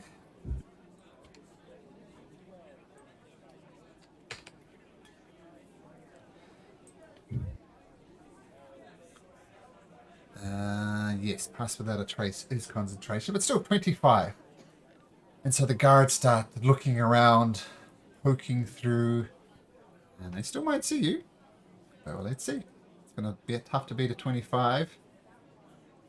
And they can't, even with a natural 20. They got a +2 modifier.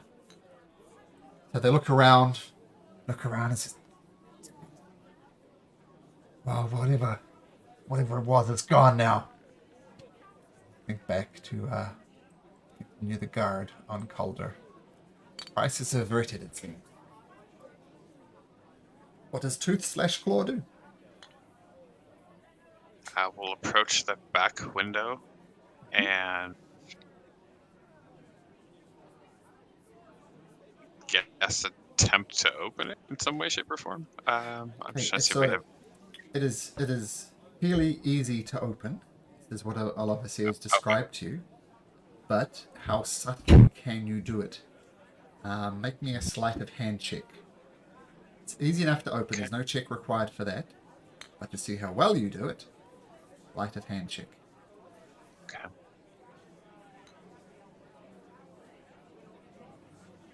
I'm assuming one's helping the other one, like holding it, bracing it, whatnot. Sure, there's no reason why you wouldn't do that, so yes, at advantage, which I know was what you're efficient for.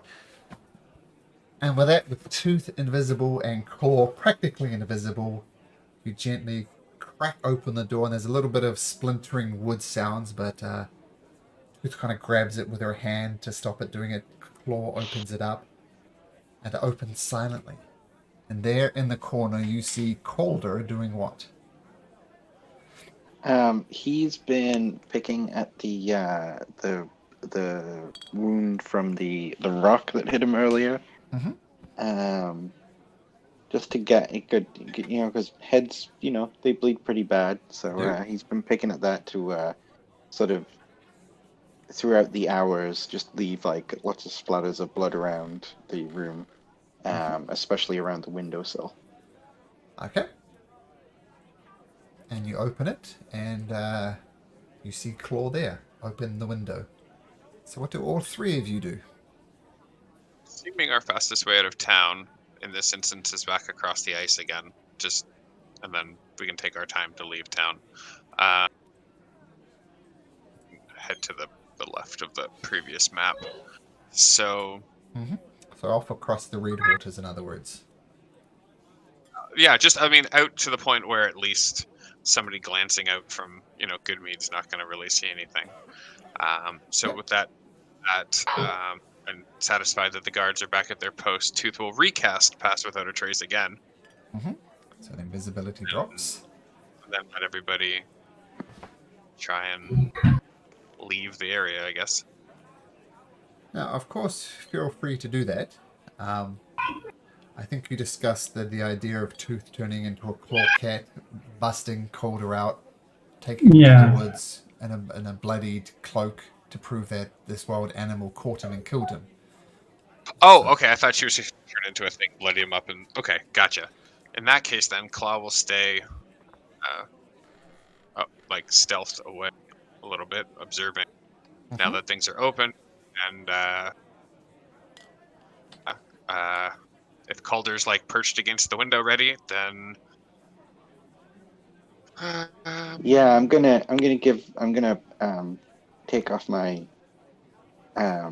patchwork jacket and give it to Tooth to sort of shred up, and maybe I don't know, make sort of rub it against my head wound a bit more, and we can do it. Is Claw's going to be sort of on Overwatch, but with Pass Without a Trace still active on Calder if need be, because you never know if this is going to go sideways and they're going to need to run.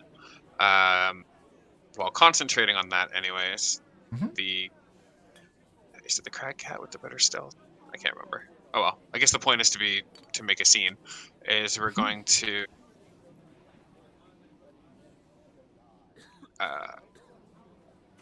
grab Calder and sort of make a scene of scratching at the windowsill and stuff like that we just gently opened. Basically, it's to show that they busted it open.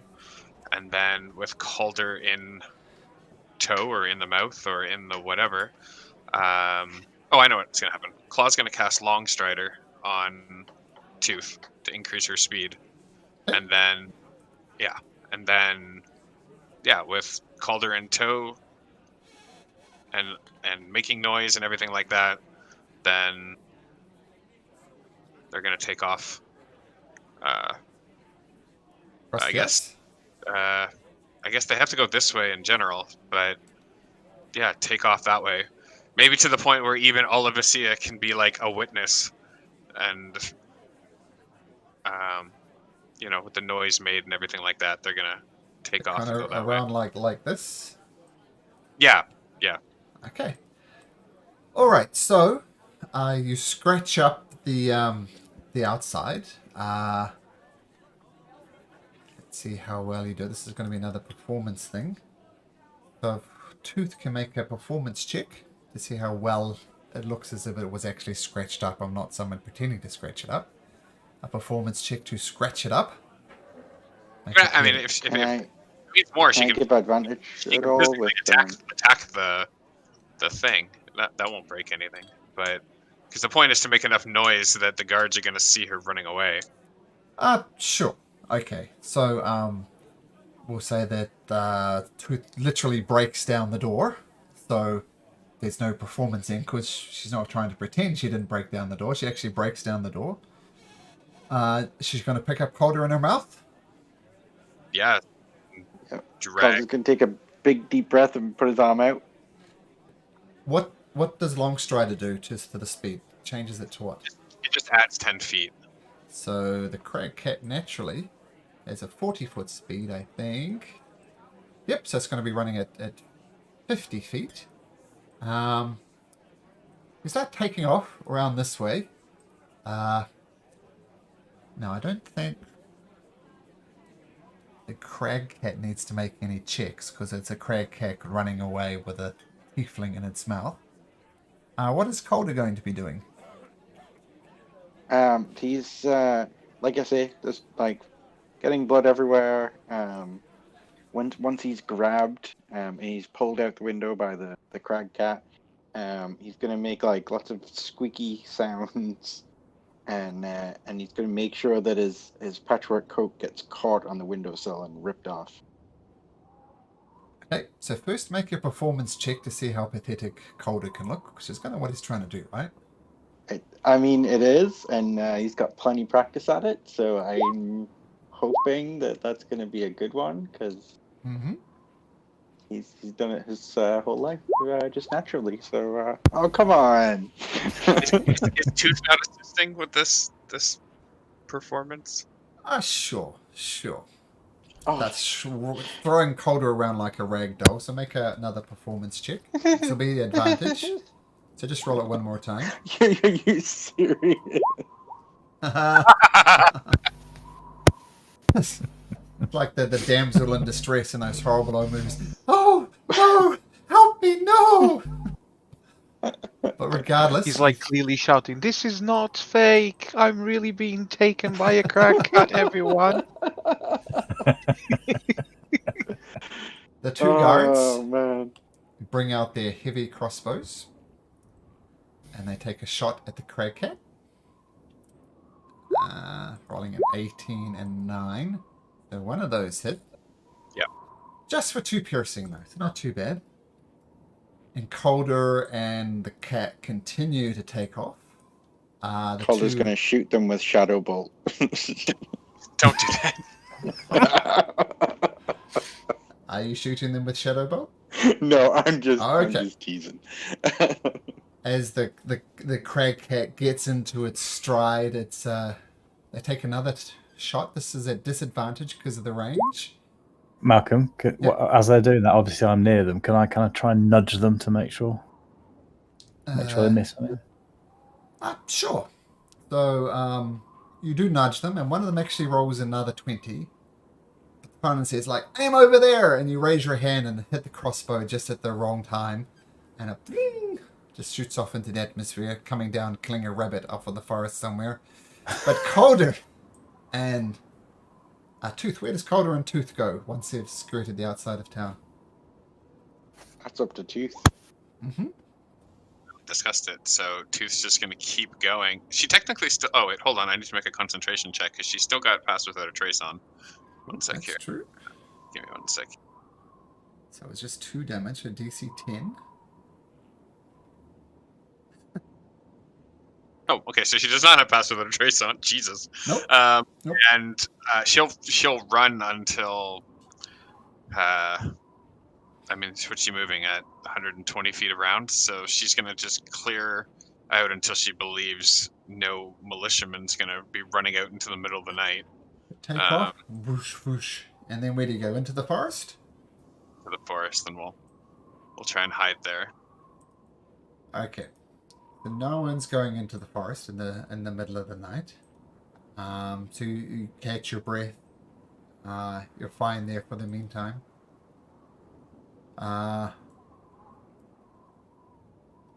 Oliver Sayre approaches. Who does he approach? Everybody's gone. She calls Malik and Thoradin over as well. That seemed to work well. You need to find him wherever he went. Hello. Hi. Sorry, guys. No problem. And then bring back his bloody cloak, and then I'll pay you the 100 gold for the bounty, and then hopefully this whole thing is behind us. But let me just say, don't ever come back to this town again. Whoa. It's too complicated. You're a known ally of this person. I do respect you, but I think politically, don't come back.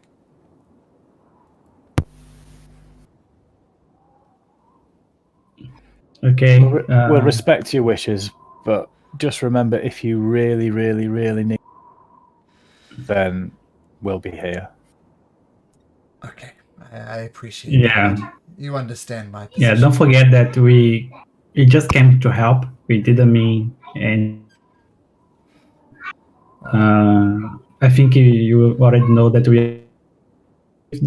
that guy. It wasn't. Let's say it was an accident, and yeah, we are happy that you got the. We really think that you are the best. The best option for this town. I appreciate And that. yeah, just know that we just want to help you, and we are glad that Yes, I understand that, and I do respect you, and I will call on your help if you need it. But you must understand my position.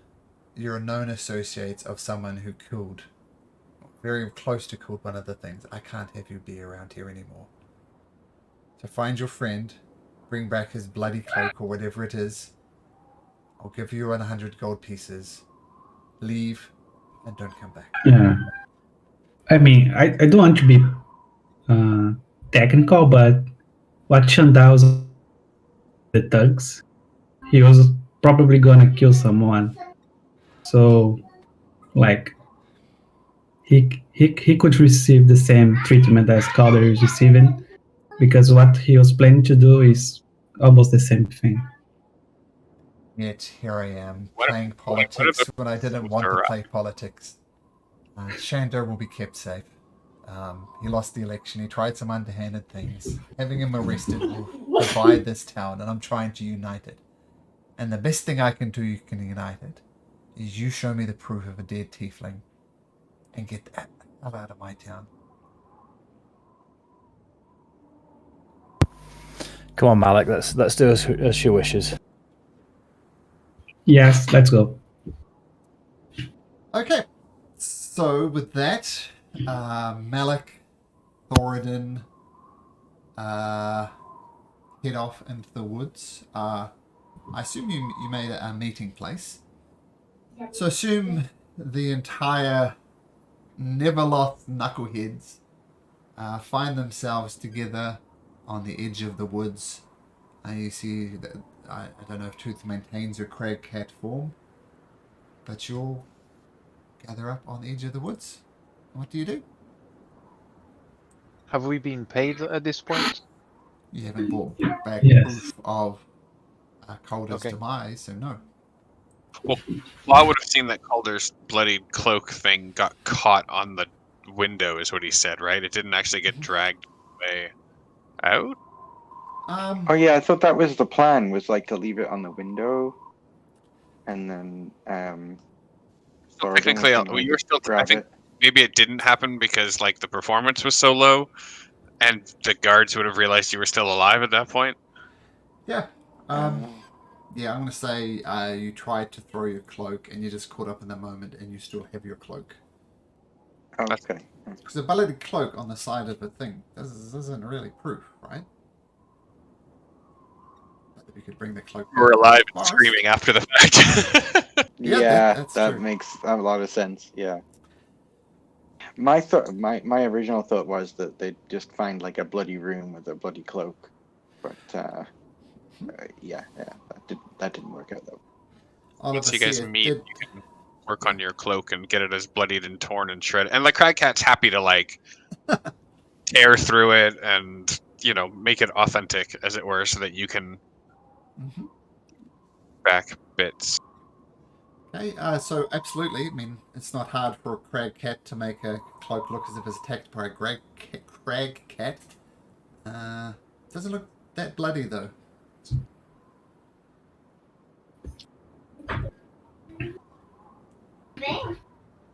Can you say that while being dragged by the mouth of the crag cat, Calder got a few nasty cuts?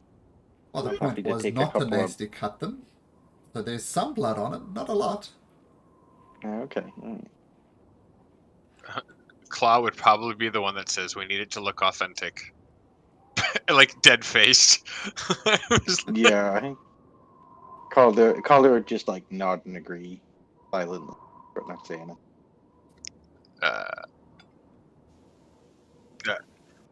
Tooth sort of Tooth holds up Claw like come here. Say again? What? Tooth beckons you like to beside her. Yeah, he's gonna walk over, just like shivering. Don't I suppose if you don't attempt to dodge it, then Tooth is going to Probably flinch a bit. Tooth is going to claw you.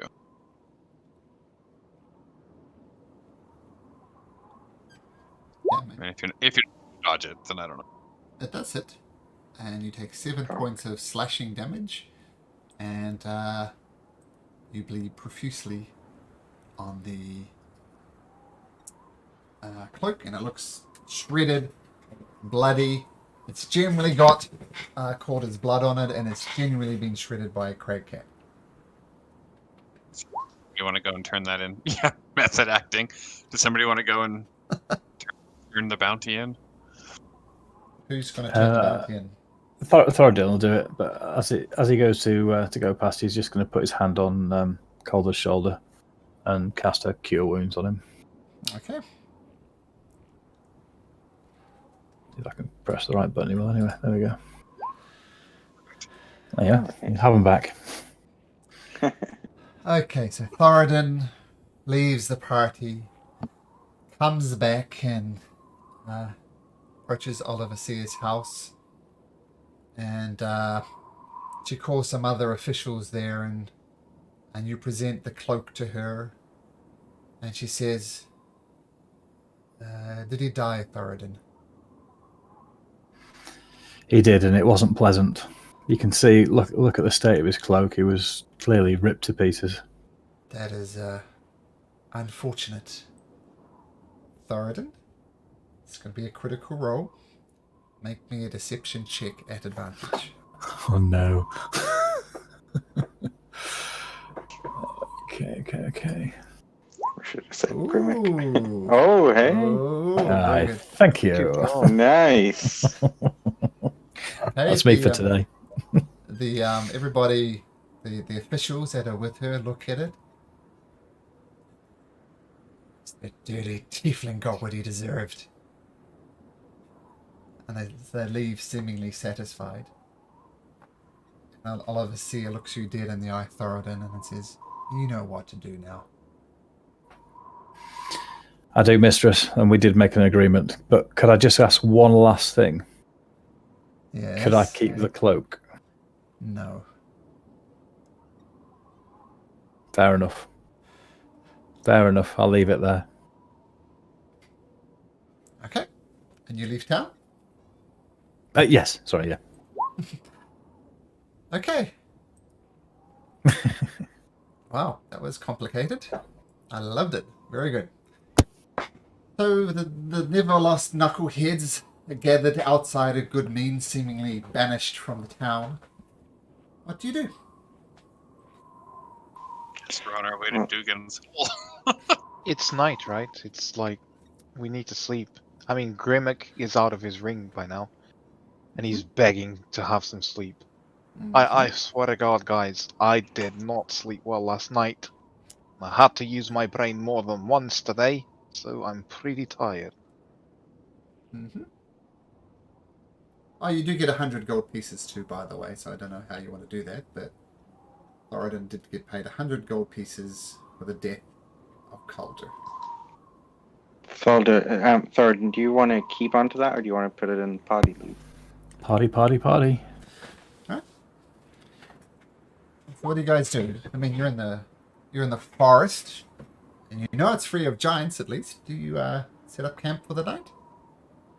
How far away is that giant's keep again? I mean, if it's not too far away, Grimmick will suggest to go there and sleep. So look. That was like a half day, didn't we, to get to like the giants thing? Yeah. No, it's not especially close. You'd be risking exhaustion if you went there. Wait a minute. How? Sorry. How is it like? It was half a day's travel to get from here to here somewhere, but it's 8 hours travel there and back from here to here. There's this famous passage in Lord of the Rings where one way it took 30 minutes and another way it took days. I'm not kidding. There's a obvious flaw in the Lord of the Rings books if you're particularly anal about cartography and times. I'm going to claim J.R.R. Tolkien and say, yep, those facts are true. Both of those facts are simultaneously true. Gosh, this is why we don't deal with all the timey-wimey, wibbly-wobbly stuff.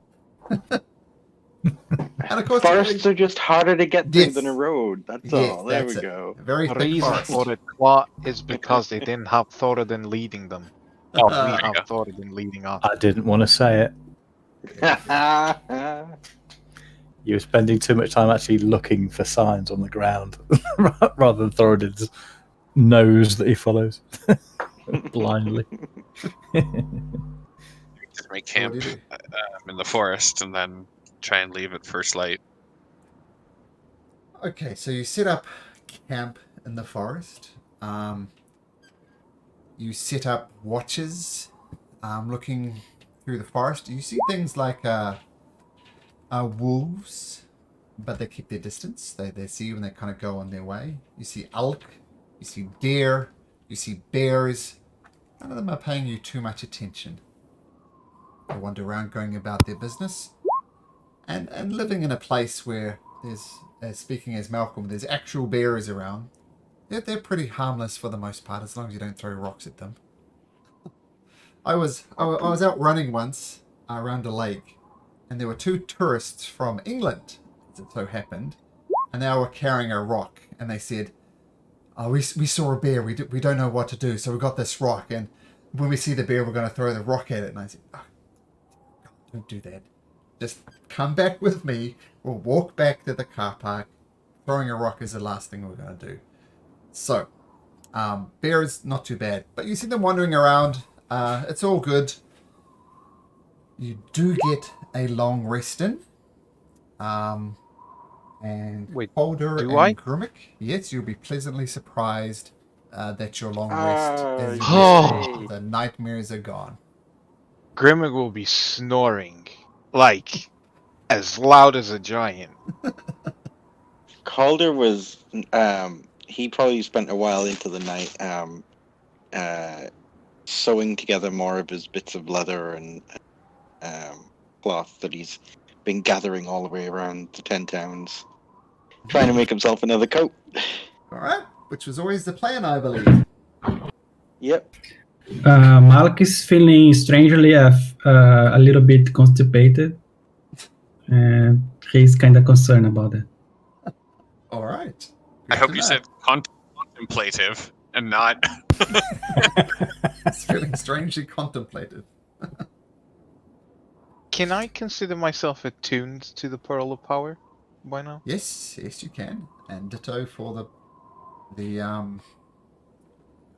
wand Thank of you. the War Mage. Yeah, we attuned to those at the Giants' place. We slept there. Yep. Having defeated giants,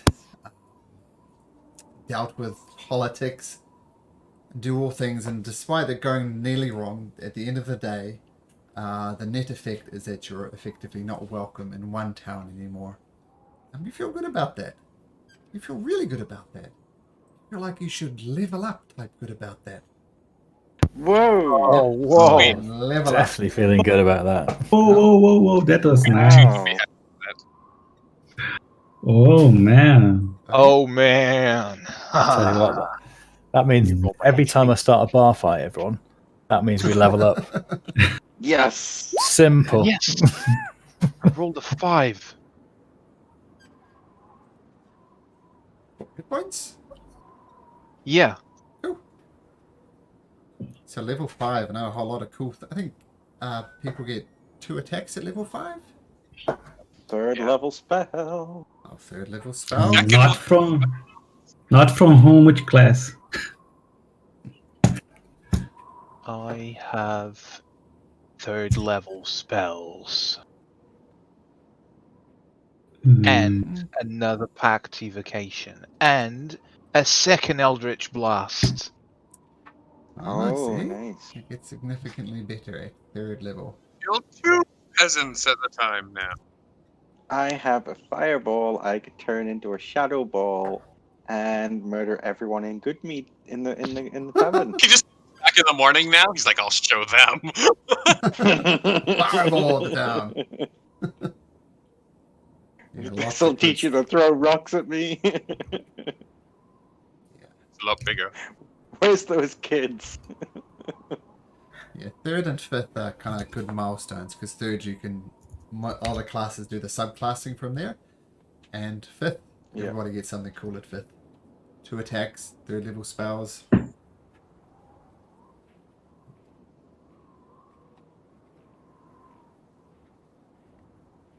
Give you guys I'm gonna go grab a drink. I'll just give you guys a minute to level up your characters, and we'll carry on. So level up. I'll be right back. Won't be long. Cool.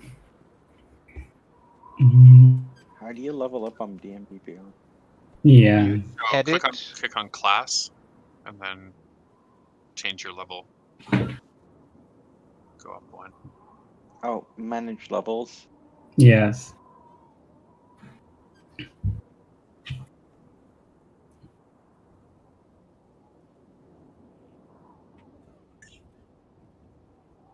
So 3rd level paladin or 3rd level warlock? I don't know. Say again?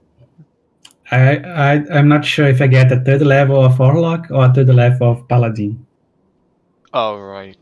Warlock I get Pact of the Blade, but paladin I get the oath. I'm Or not you sure. can get a level of a bard. Third level, anything. Yes. That would be funny. Malik starting singing.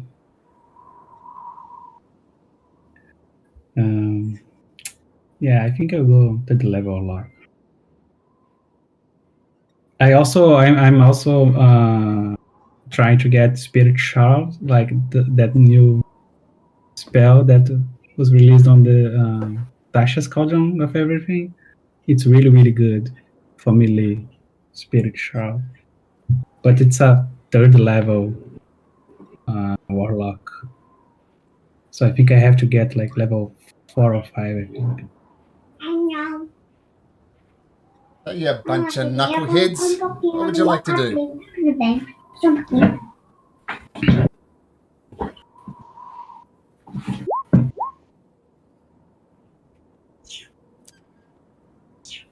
Pretty middle of the road rolls there. And by the way, just as a house rule I have, if you're rolling for hit points as opposed to taking the average and you roll a 1, you can re-roll it. Nothing worse than rolling a 1 for hit points. But none of you did, but there we go.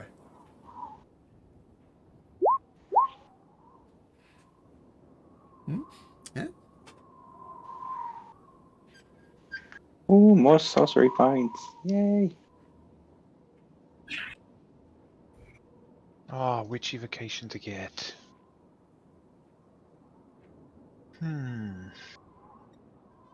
Hi. Emang kalian bikin guys apa?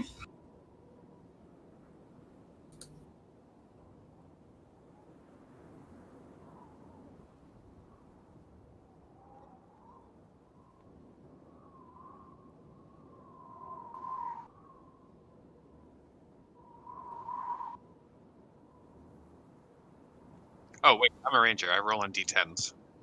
Oh, here we go.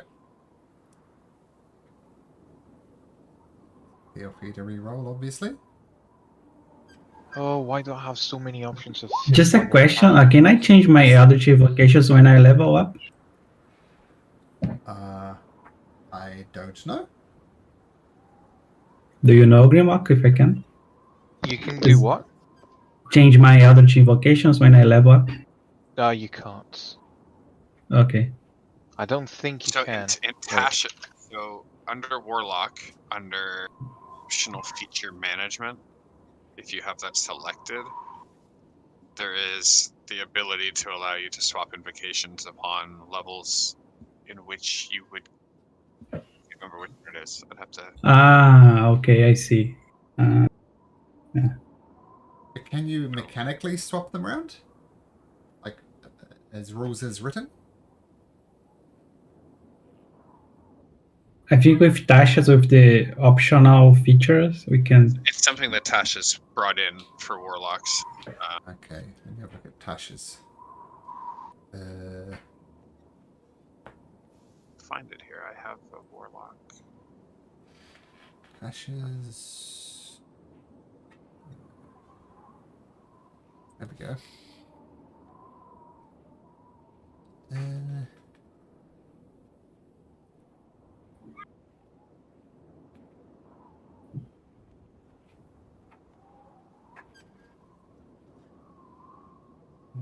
Not seeing it.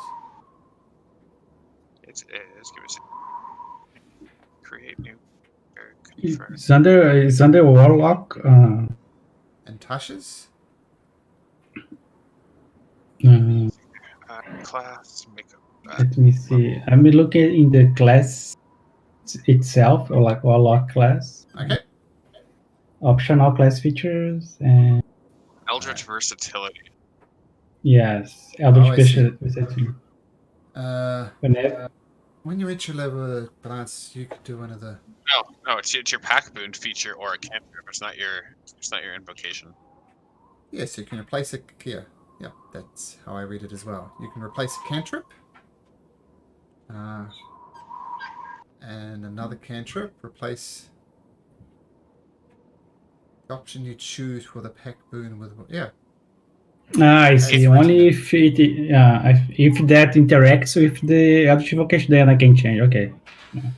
Yeah, but it's a limited list. I see. Okay, thank you. Cool. But I just got Hold Person. Nice. That's really good.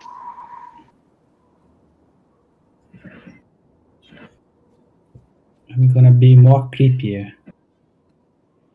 Holding persons. Okay, thanks. That spell is really creepy for me now, so thanks. I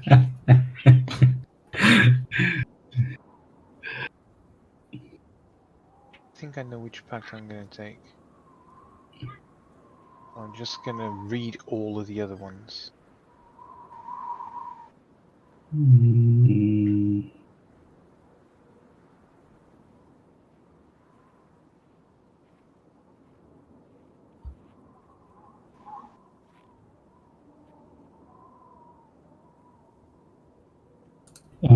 Misty Step. This one is.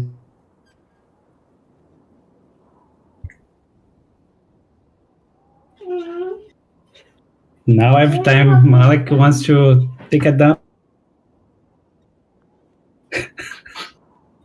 be safe. Okay, I'm done. Okay. When do I get another evocation? I think it's a level 7. Yeah. Are you done, Matt? Leveling up? I'm just picking spells, but we can move on. Go on. That's fine. I'm just in the Yeah, I'm also done. Okay, so Yeah, me feel too. free to- Okay. So, in the middle of the forest, sounds like you guys were heading to Dugan's Hole. Is that correct? Mm-hmm. It's a nice venture. So you kind of keep a wide berth around Goodmead and on your way to Dugan's Hole. Is there anything that Claw or Tooth want to say?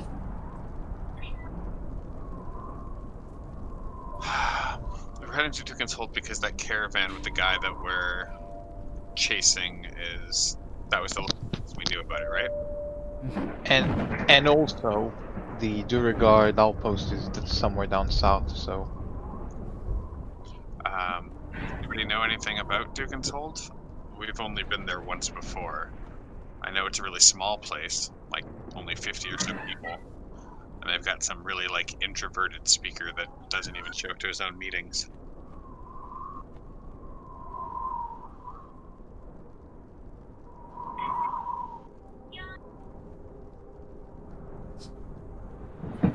Make your way to Dugan's Hole. And as Tooth and Claw kind of informed you, it is small. Even these houses that you see here, they're sparsely populated. And as you enter into town, just 1 second. As you enter into town, coming from Goodmead,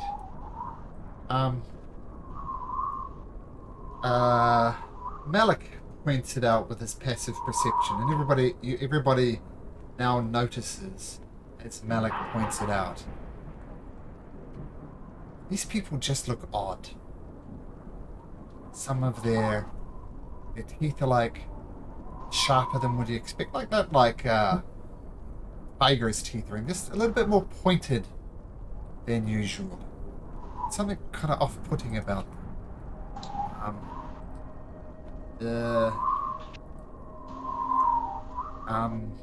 Their foreheads are slightly too big. Their hands are a little bit too long. And, we have Tooth. Tooth, can you make me a medicine check, please? Sure.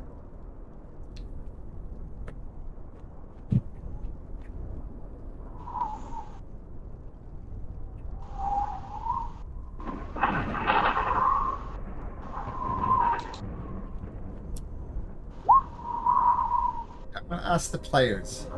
I'll tell the answer, but I want to see if you can work it out as players. Why do these people have slightly pointy teeth, big foreheads? What do you think the reason might be? I have no idea. Pointy teeth. I don't want to say anything because you've already sort of Are they trolls? Nope, they are They- humans. They're 100% human. They affected by... Lycanthropy? Nope, they're humans. They're not lycanthropes. They're human. Are they affected by vampirism? Cannibals. Nope.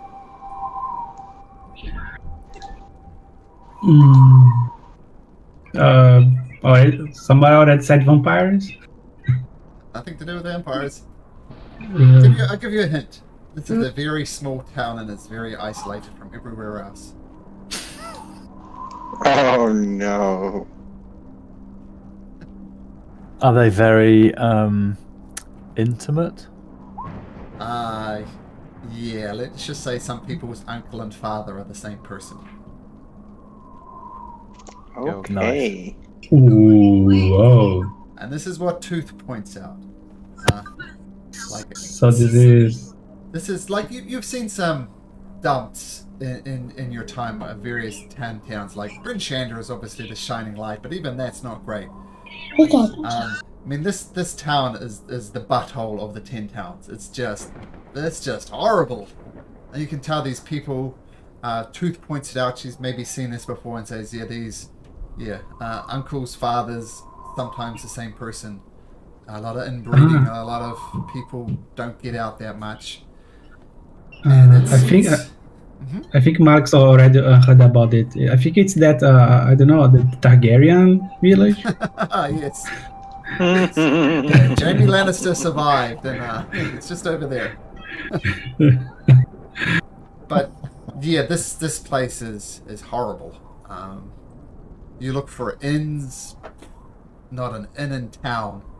So if you're going to rest here, you're going to have a problem. The town folks kind of are surprised, if nothing else, that people are actually visiting them. And the walk through this it's very, very off-putting.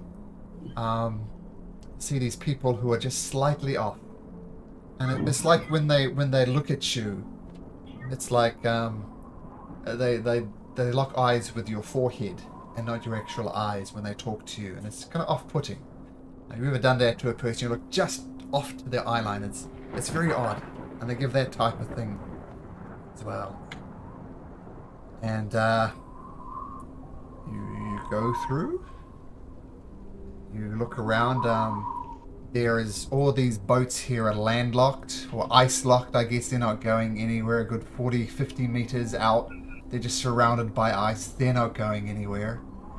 Out on the lake, you all see there's some ghostly figures out on the lake. They're not moving. And Malik, with his passive perception. I was reading your armor class as your passive perception. I take it all back. No. Maybe Claw with 15 perception? Claw and Tooth. Yeah, sorry, I thought your passive perception was 19, just the way that it's formatted on here. No. So ignore this. Claw and Tooth do notice this, though. They notice the teeth, and they also notice these strange, ghostly figures out in the middle of the red waters, and you kind of figure what it is. It's actually fishermen out there doing ice fishing. And just being out here and getting some shelter from the woods and the houses is dreadfully cold. You can only think about how cold those people are out in the ice fishing. Literally no shelter. And you look around the town a little bit more, and you notice some of the locals, some of their cheeks, a lot of them are dark skinned just naturally, but this is like black. Almost looks like tar on their faces. And Tooth points out once again, these people have been frostbitten, and they've been frostbitten bad. You see it on their face, and you suspect when you see some guy moving around with a limp, you think maybe he's lost his toes to frostbite. This is a depressing place. An old lady does come up to you, though. She's hunched over. She's got a noticeable limp, and she's also very scarred in the face. And she comes up to Claw, quite aggressively, and pokes you in the chest and says, "Are you gonna help us with Syl and Finn? Is that what you're here for? You gonna help us with Syl and Finn? Huh? Speak to me!" Cylind. Put it in chat. Hello to you too, you lovely lady. Ah! Are you gonna help us with Syl and Finn or not? We're worried sick. Could you explain what Syl and Finn are? Not around here. I Yeah. threw in stones. You guys are dense. The wolves got them. You must have heard of the wolves. Big as horses they are. Wolves took some town folk. Okay. Not townfolk. Children, you stupid bugger. Children. Were they not from this town? You daft bugger. Wolves are not from the town. It's not even our. Just young children. Wolves as big as houses took them. Big as horses. There's a slight difference between horses and houses. Oh, sorry. My old age has cold as addled my brain. Big as horses they are. And they talked. Laughed at us as they took the children. They're gonna help us? That's poking you in the chest again, Claw. Claw looks like super awkward and he's like, are we gonna help them or are we gonna stick to the original plan? Has the caravan been through? Did the woman flick the authority? Oh no, this is all directed at Claw. Her fury is Okay, directed okay. at Claw. might have been more fun to do Thoradin, see what happens, but she does give Claw quite a nasty pinch, as you would a disobedient child. She says, "You gonna help us or not?" Sorry, lady. Can you first just answer our question? What? Looking for a caravan. What's the name of the guy? Delphic? Suffolk Caltro. Sifik Caltro is the bodyguard, and Torg is the person who runs the caravan, so it's known as Yeah. Torg's caravan. Have you seen the caravan with the Torg guy? Ah, yeah, they're over there near the stones. But answer my question: are you going to help us with Syl and Finn or not?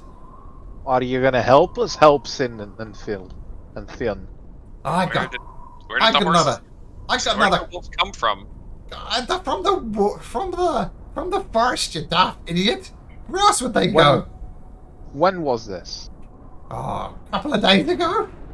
Well, then the kids are dead. Done. Wow.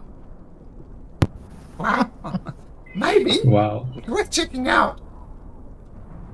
But if you get them back, I'm sure that we'll offer up a king's ransom in food and gold. Not me personally, you understand. You should talk to the speaker. I'm sure they'll offer you a reward. But you are gonna do it, right? And she gives Cora a nice twisty pinch. Now we're talking about reward. Why didn't you mention that in the first hand? I'm not talking to you. And she twists Claw's with a pinch again. What does Claw do? Claw like slaps the woman's arm aside and says,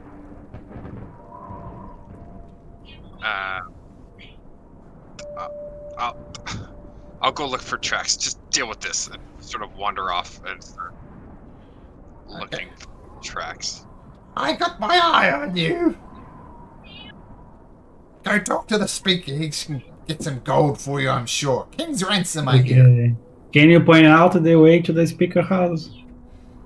And she points to the speaker's house right here at the end of the dock. Okay, thank Glance you, lady. over here, and you do see a caravan with some people wandering around it buying goods.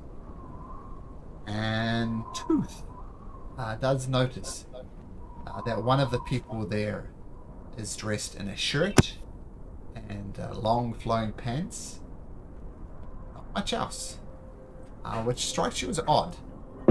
Like, why does this person, wear so little? It's obviously for some reason not affected by the cold. And in fact, this is exactly what he looks like.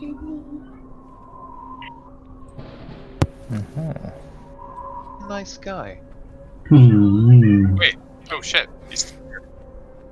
Yep, the caravan is here. I like this sword. Oh, we've been after these guys a long time. I really like his sword. I know, me too. I hope I can loot it. Alright, guys, I mean, the wolf issue was 2 days ago. Perhaps we talk to the speaker and then talk to these guys. I'm sure I'll be interested in hearing what this guy Sefik has to say. Aye. Sounds good. We actually have no proof of what he's done, right? Nope. Yeah, I'm not sure proof means anything around here, do they? The only proof that you do have, as you remember, is the towns that sacrifice people to the Frost Maiden. The caravan was in town at the time, then someone died. Another town sacrificed a person. The caravan was in town and someone was murdered. This has happened 3 times. But also circumstantial Claw, at best. Claw said that, like, I don't know if he has proven it, but I think I remember Claw saying that he knows that Self-Kick Leader killed a bunch of people, so maybe he heard it, maybe he has a proof. It wasn't proof. Like, I had no proof. It was just that I had heard the same rumors, as it were, and you know, we were keeping an eye out for him. He's not the specific individual that I'm tracking and hunting, and my purpose for being up here, as far as I'm aware. But you know, he's a mark, and there's, like, you know, a bounty or a rumor of a bounty for anybody that can stop the serial killer or whatnot. So that's that was what piqued his interest. And in fact, there's a dwarf all the way back in Bryn Shander, if you remember, who talked to you, who did offer you a reward. Pretty much the dwarf was a retired adventurer. Well, Oh this fella- yeah. Alright. Yeah, Hiln? What's his Hiln, name? yes, Flynn. Hiln. Yeah, I have- sure. I can't read my handwriting. If this Sefik here has a problem with people avoiding the draw, perhaps we can just go there and boast that we all got rid of Tourmaline, not Tourmaline, Easthaven, just before the draw. I will draw his attention. We'll put a big bullseye on our heads, but I think maybe, like, I can go to the speaker and talk about the check on Selfic, just to recover both cases. I'm stunned. You suggest we talk to the speaker, Malik? Yeah, if I had, like, if he's ashamed, you know what I would do. Let's try and grab his finger then. Okay. Then this time I will not forget. One time, you had one job. Alec, one job. Lick the finger. Yeah, I go worried about the poop than about the finger, so. Alright. So, it seems as if you want to have a conversation with the speaker, and Sefik Ultro is right there, dressed in as you saw in the art, not particularly much, which strikes you as immediately odd. These are questions for next week, though. As you all know, I have a very firm deadline right now, otherwise I'm abandoning my kids. But thank you very much, everybody. I look forward to playing with you tomorrow. It's always a great group to be with, and hopefully Tooth can rejoin us next week. But, Yeah. Thank you, guys. great. Okay, thanks, Good guys. game, guys. Yeah, Good game. great session, yeah. Thanks, That was everybody. fun. Okay, bye, guys.